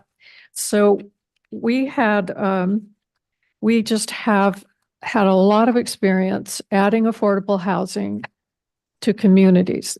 And we're doing our best to increase affordable housing so that we have fewer people struggling with rent and fewer people homeless because they can't afford rent because they got evicted, they fell off the part of it. So we also are very familiar with fair housing requirements, and that is talking about the reporting and tracking and certification. We do that on all of our properties, so we're very familiar with that. We do use a third-party property management company that has managed all the rest of our properties, or most of them, except that the ones we independently own. And I think that's kind of it. We just try to take your RFP, answer the RFP, get the maximum density, get the right kind of population, seniors, get the right kind of open space, get the right kind of configuration. And that's what our proposal was about. So any questions that I have, Craig, Marika, and Jeremy, and John, to answer any questions I can't answer. Council. Go ahead. Thank you, Susan. Appreciate that presentation. On page 117, there were the follow-up, some HopeSource application follow-up questions. I was curious about the question about challenges with funding and the gap, and the response said something along the lines, if the funding source is not achievable or the gap is unable to be filled, et cetera, a reduction in unit count could be considered, I suppose. Would you think that would be as simple as converting this from a 5-story build to a 4?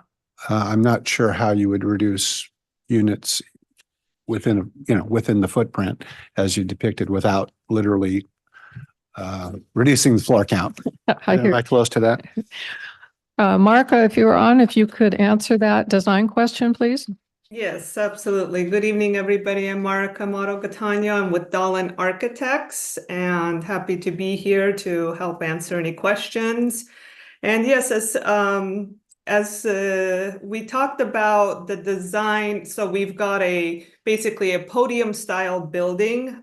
We've got a 4/1. So most of the parking and our kind of main entry lobby with the mail component, and that main entry space is all housed on street level. And then we've got 4 unit, 4 floors above for a total of that 55 units. We did do all 1 bedroom instead of doing our studios for this. And that was mainly because, for this demographic, being we are looking at senior housing, we accumulate a lot of stuff. I've got a lot of stuff and I'm not in that demographic just yet, but getting there. So we wanted to provide a space where the residents of this community still had those zones that they were very accustomed to if you were in any kind of a home, like a single family home setting or any of that. So just trying to provide a footprint that was very familiar. So that's why we kind of looked at, being that we are still maximizing even with those 1 bedroom, and then we've got 4 2-bedroom units. And that was primarily kind of the thought process behind that was, if you've got maybe somebody that is living with you, a family member that's kind of taking care of you, you still have that opportunity to have them live with you and have separate spaces or family members that come visit all the time. But again, all of these units stack. This was that built-in efficiency for plumbing and electrical run purposes. Again, making them super efficient in how things are being built out during that construction period. And yes, sorry, long story short, but basically, if there was a need to cut down on some of these units, we can absolutely, without, we maximized at the 60-foot per code, that zoning code. We can come low, we can go down lower, we can definitely add in more community spaces. We currently actually have 18%. The requirement is that 10%, we're at 18%.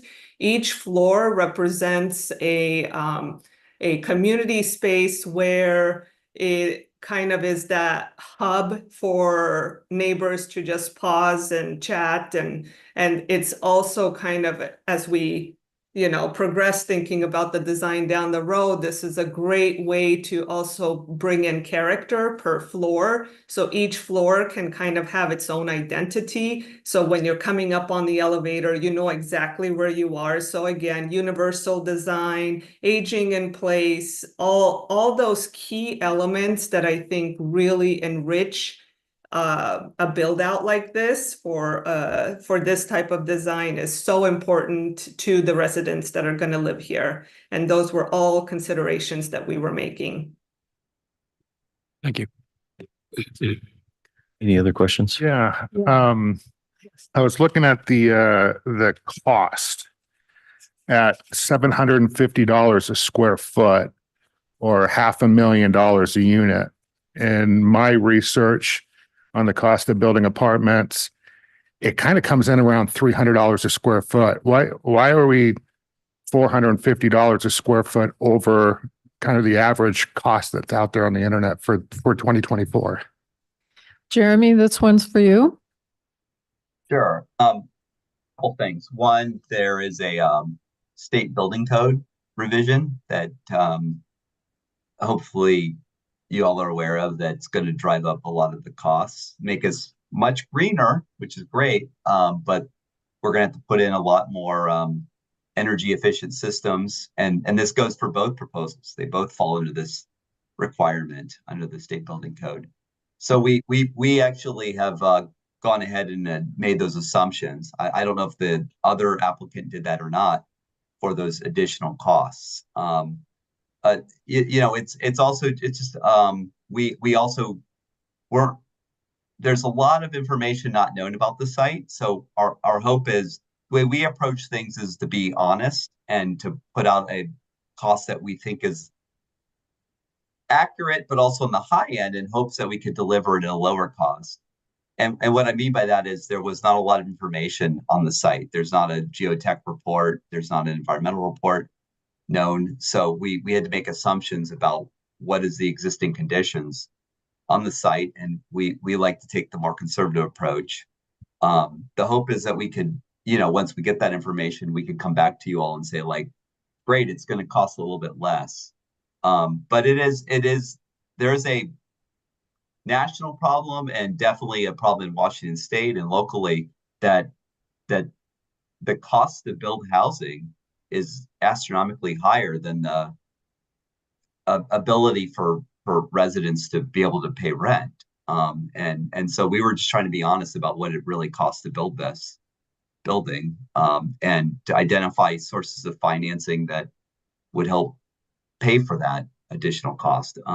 We want to build a quality, safe, affordable unit for the people living in it. And to do that, it's not cheap. But again, I think if we're lucky enough to be selected, we will work and try to get those costs down as much as we possibly can. So I don't know if that answers it. Happy to follow up with more. Sure. Thank you. So just right off the bat, this will be the largest apartment complex in the city, a single building. Sure. It will trigger sprinkler codes, which the triplexes don't. And it's going to need to be engineered far beyond what a wood frame structure would need to be. So I might want to add too, we do propose an elevator.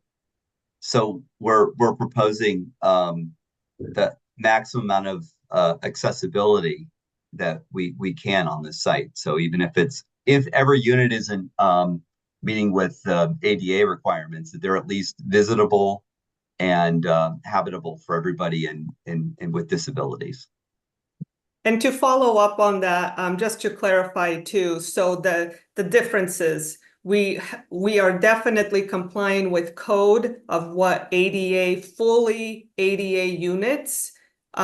We can definitely go way more, but because we've got elevator and we are already integrating adaptable design, which means as the framing is going up, there's already the required framing to add in grab bars and all of that. We don't need to add them up front, but as that resident ages in place and that requirement is going to be needed for their future, it's an easy fix. You come in and all the clearances will be already accounted for. So there's not a full ripping out all the fixtures and all of that. All of that is already in the design for all the units, including all the 1-bedroom units and the 2-bedroom units.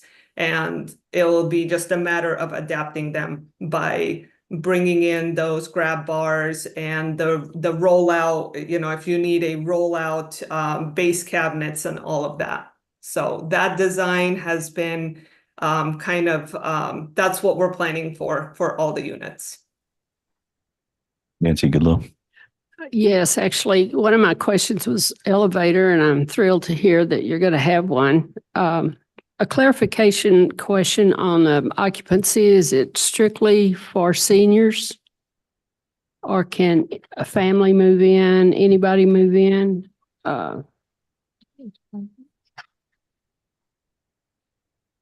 That's probably a Craig question, but I'm going to have John come up.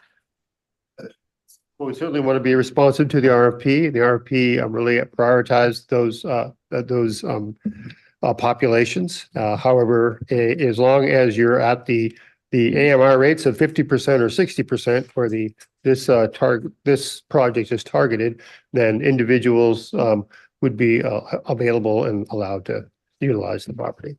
Okay. Anything else, Nancy? So. Any other questions from council? It says here that 6 of the units would be for homeless housing, so you would keep for emergency shelter? No, not emergency shelter. But we do have people all the time moving from homelessness into housing. So it's not a shelter. They've been working with us. They're transitioning into a rental unit. So not homeless shelter as it would. Yeah, I understand that. So would there be a time limit on their stay there then, or would it just be as long as they kept the income requirements, that would be their home? Correct. Okay. Okay, thank you. So we'll open it up to public comment. So we'll first take people who are in the audience in attendance.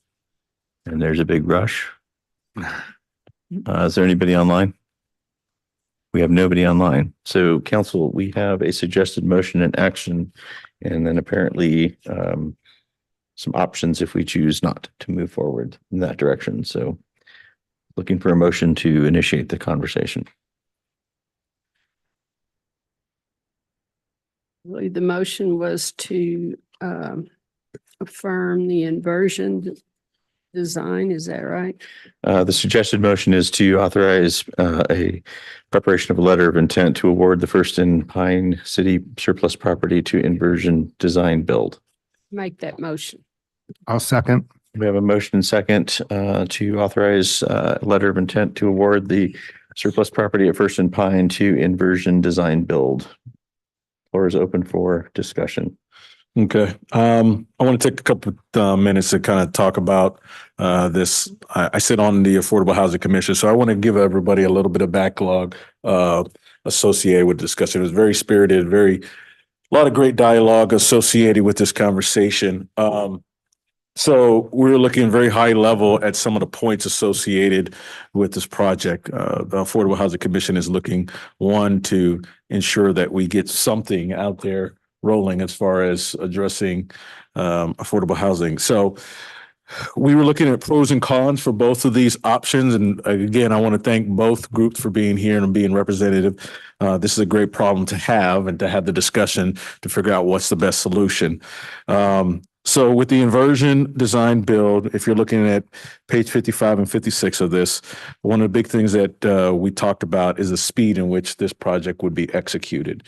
So they are targeting August 2025 completion versus Hope Source at 2027. As a con to the inversion process is that obviously we have not used this process before. It is new to us, whereas we've had a longstanding relationship with Hope Source and we know their success rate in our community.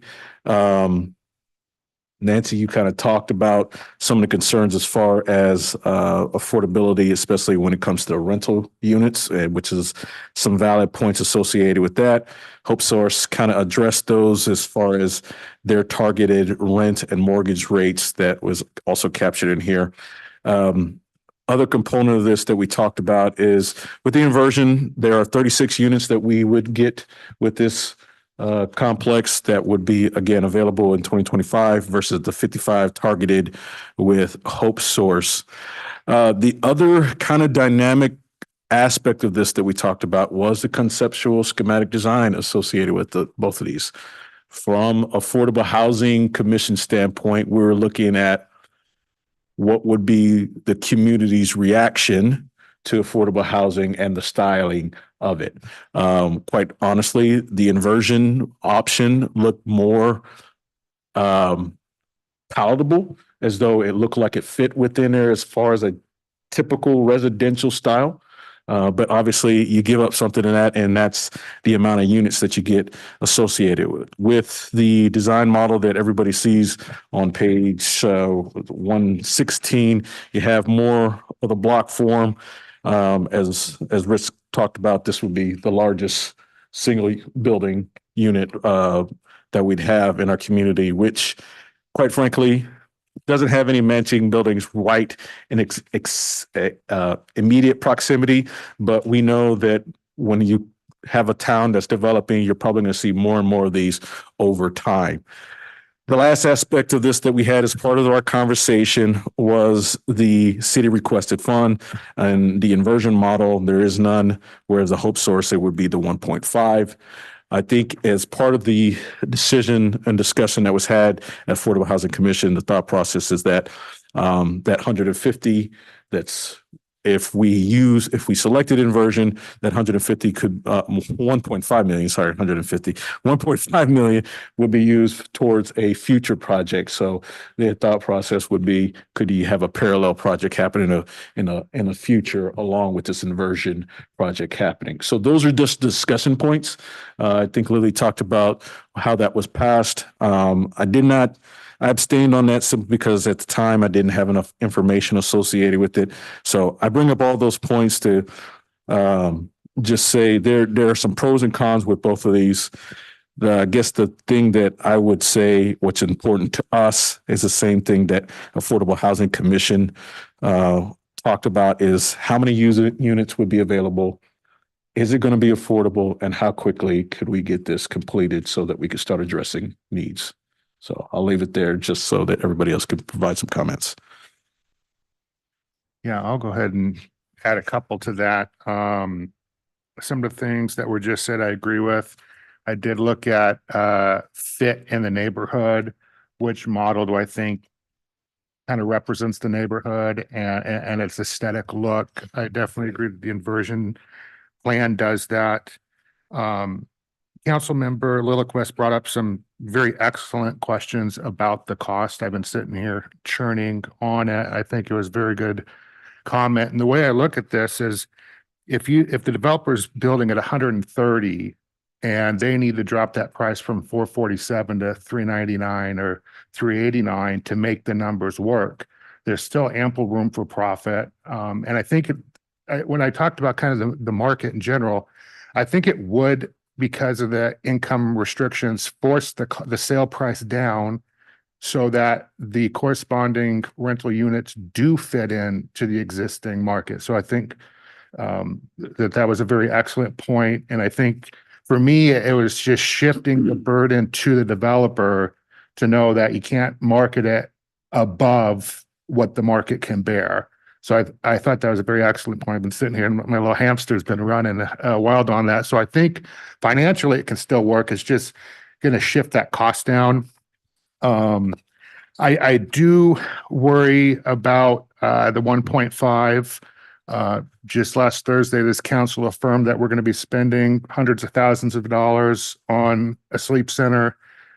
You know, I think how fast are we going to go through the money versus how much money do we have? And when we have an option that doesn't cost the city and gives us the opportunity to experiment with a different model, to me, if it takes off, it's something that can be rubber stamped a lot quicker than a $27 million apartment building.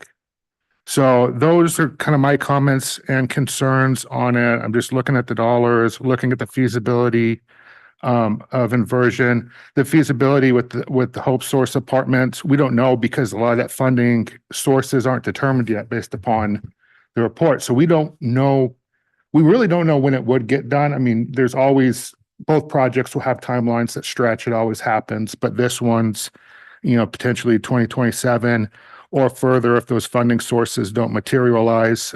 We have a need now. So I agree with Councilmember Palmer on there's a value in getting additional units on the market sooner. So those are just a couple of my thoughts.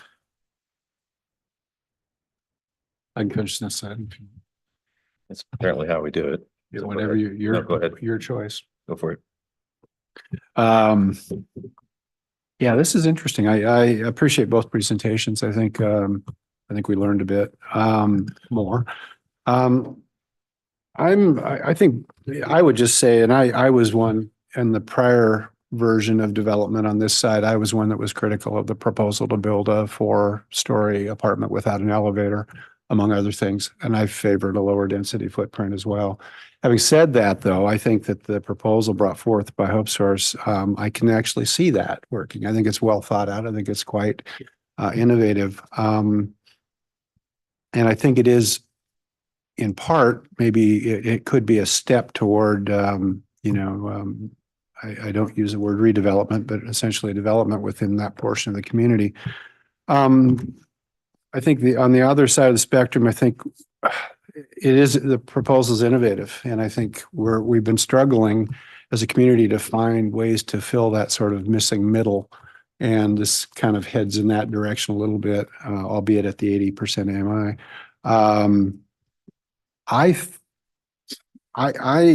It's new. It's got some questions surrounding. My takeaway on this is my sense is I'm willing to go with the recommendation of the Affordable Housing Commission because they've spent more time than we have. I think the issues have been discussed. I'm leaning that way. I think what I'm also, as was mentioned earlier, without the city having to commit funds to the project up front, there's less risk initially. I think we, like in the prior attempt at developing this site, we will have built-in performance periods that allow us to cut this project off if it doesn't thrive, stop loss, if you will. The proposed construction date is awesome. That could be nice, starting in December, being done by next year. But if within some negotiated reasonable bounds, if the project isn't thriving for some reason, I think we have the opportunity to pull back. There's an opportunity cost. We can't be assured that if we fail at a less ambitious development option, that Hope Source will be ready to fill the void. But I think that's kind of the dilemma that we face. And I do think that at least as proposed, the nearer term development window is beneficial. So. I'm going down the line, huh? I think Councilmember Palmer summarized the pros and cons well. I can say I like the design of the inversion. I like that they're being creative about financing. I like the demographic target of the Hope Source, and I think that's perfect for the proximity to downtown. But I was a little concerned that you said that you could rent to anybody and not just meet that demographic. So there's financial risks on both sides. The risk of not getting the grants to do the Hope Source, the risk of it not really penciling out on the inversion. I guess for me, it comes down to the way it's presented. They're not affordable units. And if we're looking for affordable units, we ought to be looking at below market average pricing. And there's nothing here that guarantees that for the inversion project. So I'm not going to vote for it.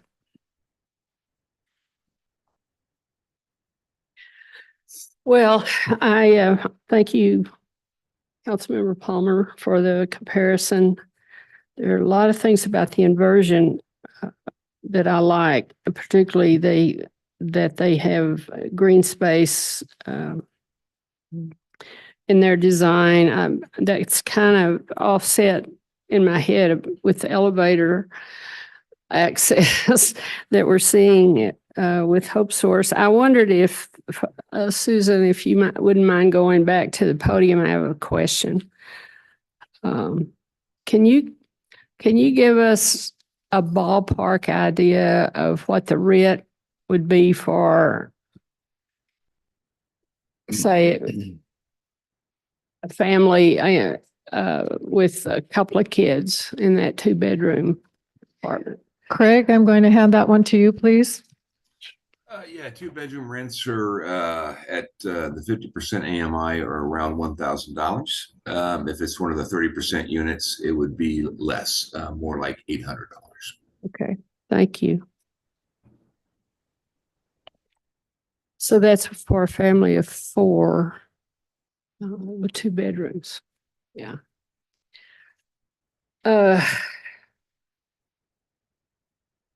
Man, I don't know what I'm gonna do, honestly. I like both projects. I'm like David on the first proposal we had for the 4-story down there without the elevator. I just couldn't live with that. But with the elevator, it kind of changes my mind. But the 5 floors still kind of bother me. I know in the inversion design proposal, they talked about how they thought the design was a good segue into the residential from the downtown business core, and I would agree with that. But I am concerned about the cost on the inversion design. I'm sort of thinking out off the cuff here. I'm trying. There is a certain segment of the population who would be interested in trying to build equity to buy a home, and they could afford that rent. Or they could afford to buy this unit. And that segment in itself is a kind of a low income market. It depends on where you look at the low income and how that cuts off for you. We have people in this community who are making a nice salary and supporting their families every month, but they can't build equity because they're in an apartment and they can't afford the down payment on a home. So this model, the inversion model, kind of is a step toward helping that happen. At the same time, the lower socioeconomic community is probably not helped by this design. So, I don't know. I don't know what I think. Those are Sure. things that I'm thinking. Sure. Sarah? I just had a couple questions. I don't know if they can just be answered, but on the inversion project, or the Hope Source one, the rent that is being charged, I mean, I know, on the inversion project, does the homeowner, the one that owns the are they making money? Or do you understand? I mean, they're building equity, of course, so they're making money, but is the rent going to be where they're going to have a rent income? Is what I'm trying to get at. And so, because that. Yeah. The income It to pay the offsets their mortgage. cost of To it. pay the mortgage, I mean, that's what I'm asking, is there wouldn't be excess income, you wouldn't get in, you know what I'm Probably not. saying, you probably wouldn't. Okay, No, there's a fine line because you could only charge so much on that rent to have that certain AMI to be able to cover it. So even if there is a profit, that margin is probably pretty slim. right, and so in that model as well, then is the owner of the stack unit responsible for all the repairs? I mean, because now in the Hope Source one, that it's going to be owned, and Hope Source, if it needs to be adapted to someone that needs, like they said, the rails and the showers, that's going to be owned by them, so they would make all repairs. If you get, in a world where you get a cruddy renter, and now is that owner going to be responsible for keeping those properties at a rentable, what I want to say there, so it looks nice, I guess. So somebody would want to rent it. So those are just concerns about that one, because that could put some pretty big costs onto the owner of that property. And then that's where David talked about where if they defaulted on it, then it goes to the bank, and it just seems now we're sitting for a very long time where those properties aren't going to be rented or used or utilized. It's hard. I'm torn like Nancy is, because it's, but I tend to think that even with the longer time frame, I'm probably more on the Hope Source side of this, because it serves, I think, a bigger part of our community, and a part of our community that we need to service a little bit more. So before I call for the vote, I just need some clarification, because in the initial presentation, we were given options to approve this or we go back out. We're not here we don't have the option in front of you to choose the Hope Source option. Is that correct? You actually do have the option to choose the Hope Source option. So the That would need options to be that a separate motion. Right. Okay. So if that was the case, would somebody have to withdraw the previous motion, or somebody? No, we're going to vote it up or Vote on down it. right now. And if it fails, then you can make a different. Motion. Gotcha. Last comment that I would put out there is what Josh kind of alluded to, and I was kind of talking about on the capital side, is the 1.5 associated with this from a much bigger picture, in the fact that if we're going to try and do something with homeless, at a homeless shelter, this is something that has to figure in our thought processes as far as this decision. So I'm not saying you have to decide on that, but it's just something that we will have to address based upon decisions we make now. Is there Are the funds available Which funds? with the affordable housing funds? Right now, we have a balance of about $2.4 million that's Okay. unallocated in that fund. Okay. So is that a balance of last year and this year, fiscal year? That's our cash balance right now. Cash balance right now. If you got 2.4 and you take 1.5 off of that, and you're still gonna build out a homeless or a sleep center at the same time, Yeah. we can deplete our funds to zero that quick. Especially with just not knowing, having a strong grasp on the numbers. And so if we have an option that doesn't soak up those funds, that's 2 years quicker to market and allows us to experiment a little bit and see if there's another model that can be a part of the housing mix. You know, I think it's a good idea to unleash half a dozen entrepreneurs and you know, I tend to believe in people that want to invest in themselves, and they're going to be investing in their own home. And in addition to an HOA, I think you're going to have some of the minimum standards. I don't think it just kind of dilapidates quickly, especially if you're able to build the community feel that is the hope. Any further discussion? Take a roll call vote. You gonna make any comments? So what am I voting on? No. Okay. Could you repeat the motion? The motion was for, The motion is as written. It's As to written. authorize to prepare a letter of intent to award the surplus property to Inversion Design Build. So an affirmative vote goes towards that proposal. The roll call, please. Beauchamp, No. Goodlow, I'm going to vote yes. Lowquist, No. Miller, Yes. Palmer, yes. Thompson, Yes. and Elliott. I'll abstain. Okay, that motion passes. Move to item 12A, Manager's Report. Good evening, Mayor and Council. Heidi Barron-Sternaway, City Manager, and I'll keep this brief. It is summer, so we have released our applications for the 2025 funding for council-funded grants and other various programs. We have a lot of information on the website. Those applications are open through the end of August, so this isn't the last time you'll see this. Tomorrow is the Touch a Truck event. You have a flyer in your packet here as well. It starts at 11 a.m. at Rotary Park. There's also a bike rodeo happening and lots to do. Bring the kids. Wednesday is a city holiday, Juneteenth, and there's a celebration in downtown on 3rd and Pine Street. Starts at 4 p.m. with music, and I believe the program is at 5:30. It's also a kickoff for the night market downtown. And we provided a list of the summer construction schedule. A lot is happening around the city, lots of good stuff happening and lots of projects underway. And that means a few disruptions as well.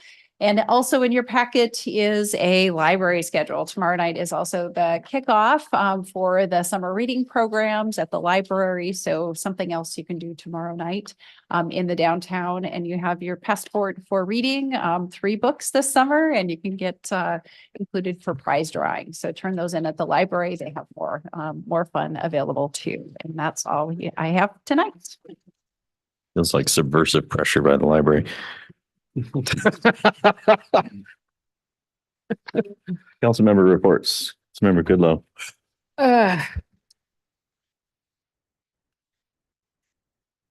Well, not much going on.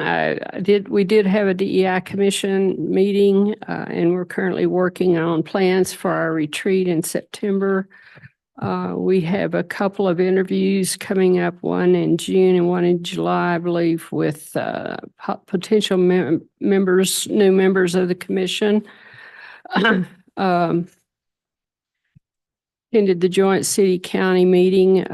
I thought that went really well, and I was pleased at the community comments and the way that shook out. We're also Affordable Housing Commission. The county is working to take action on the IOOF Cemetery Affordable Housing Project. We've run into some things that have slowed us down, but hopefully we'll be able to do that at our July meeting and they can move forward to securing their funding sources for that. And I'm going to the AWC conference Wednesday. Member Palmer. Affordable Housing Commission, like we talked about, we made the recommendation that was just submitted and approved this evening for the inversion plan. So look forward to seeing how that helps us, especially with funds being available to deal with our homeless shelter needs. The other thing is the Steer I-90 Coalition that met earlier this week. Just a brief update as far as the alternates they've been talking about for I-90, widening it or doing some alternate routes. So the conversation continues. Most of that conversation was regarding the congressional spending, the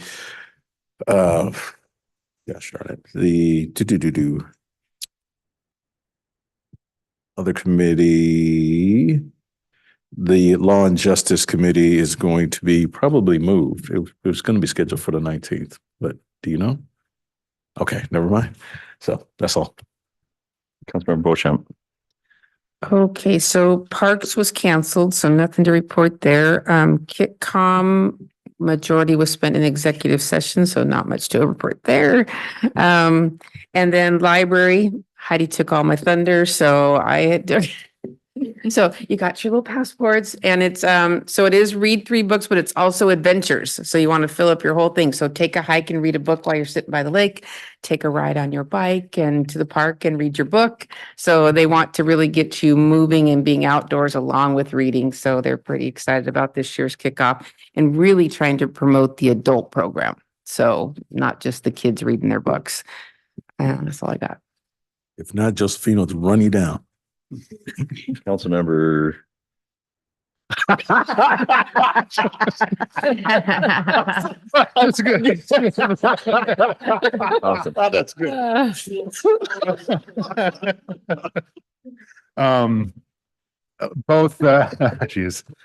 Both Landmark and Parks meetings were canceled due to quorum as we're turning over new members, doing some interviews this week for the Landmark Commission that I'll be a part of. Outside of that, of course, the city county meeting, I honestly think it went extremely well. The quorum in the room was excellent. I felt like if you supported something, you clapped. If you didn't support, you weren't booing, you weren't name calling, you were listening. So I felt like we had a lot of participating ears, which was important. And I was excited with the narrowing of the site selection. I think we got closer to where we need to be, especially hearing the feedback from the community. So all in all, I think it was a good meeting and we'll continue to see where the process takes us. Councilmember Lopez. I'm thinking ahead for vacations and would like to request an excused absence for September 3rd. So moved. Seconded. All those in favor signify by saying aye. Aye. I too will vote aye. Opposed. Thank you. I also thought the sleep center meeting went well.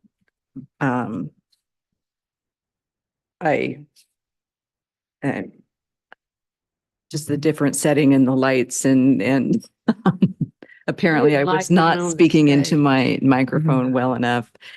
I got criticized for that. But I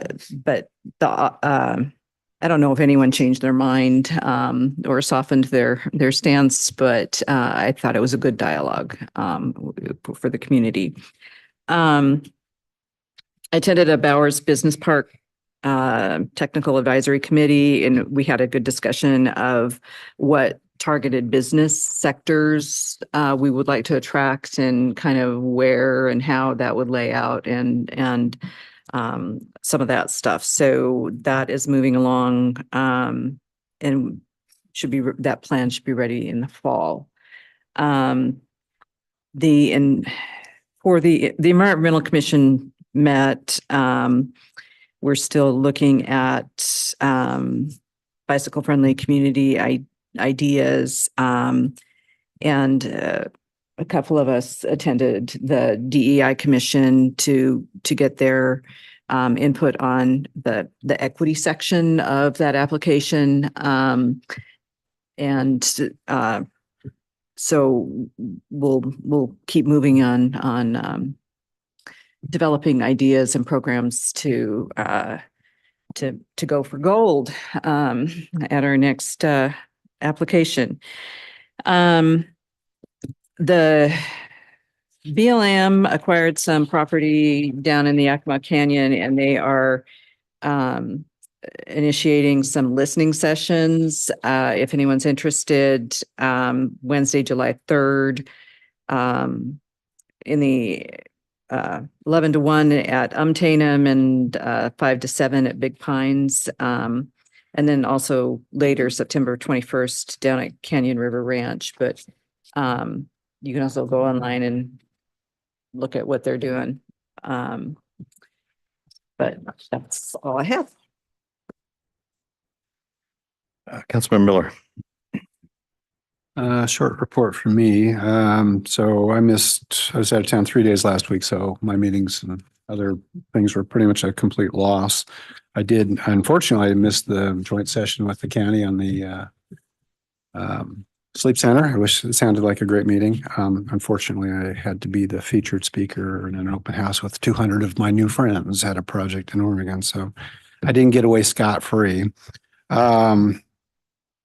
And I'm going to be out of town for a while, so I'm going to do a reset in August. So I'll be back next week. So that's all. Okay, just real quick, a couple of things. Did have an EMS trauma council meeting. I didn't mention this, that we're in a transition period for our medical program director who has been here for 32 years. So that's pretty monumental. I did make a couple of meetings between the chamber and Centrifuge, although I missed the main one because Brad's Park caught on fire. But we are making progress in some sort of collaborative effort, and they're working on structure. But I think generally everybody wants the same outcome, and so that's good. And I will just let you know that we have had 5 near misses on fires, and we're about 6 weeks ahead of where we normally would be. So unless it rains a bunch and people get careful, this is going to be fun. So I was driving down to Tri-Cities on Saturday, and there was a fire in the median, and then up on the hill just above Sunnyside. It looked like things were really burning. Yeah, there's teams deployed already in Chelan and Lower Yakima County. Anyway, just please be careful because that chews up a lot of resources. We've had cooler temperatures for June. Is that helping at all, or is it making it worse with the wind? You're not going to be cooler in June. It's going to be 90 by Saturday. So. Yeah. It feels cool right now. Yeah, It feels cool. Great say it. Unfortunately, the wind comes with it and it just pushes fire. Anyway, thank you. And we will adjourn. Thank you. Thank you.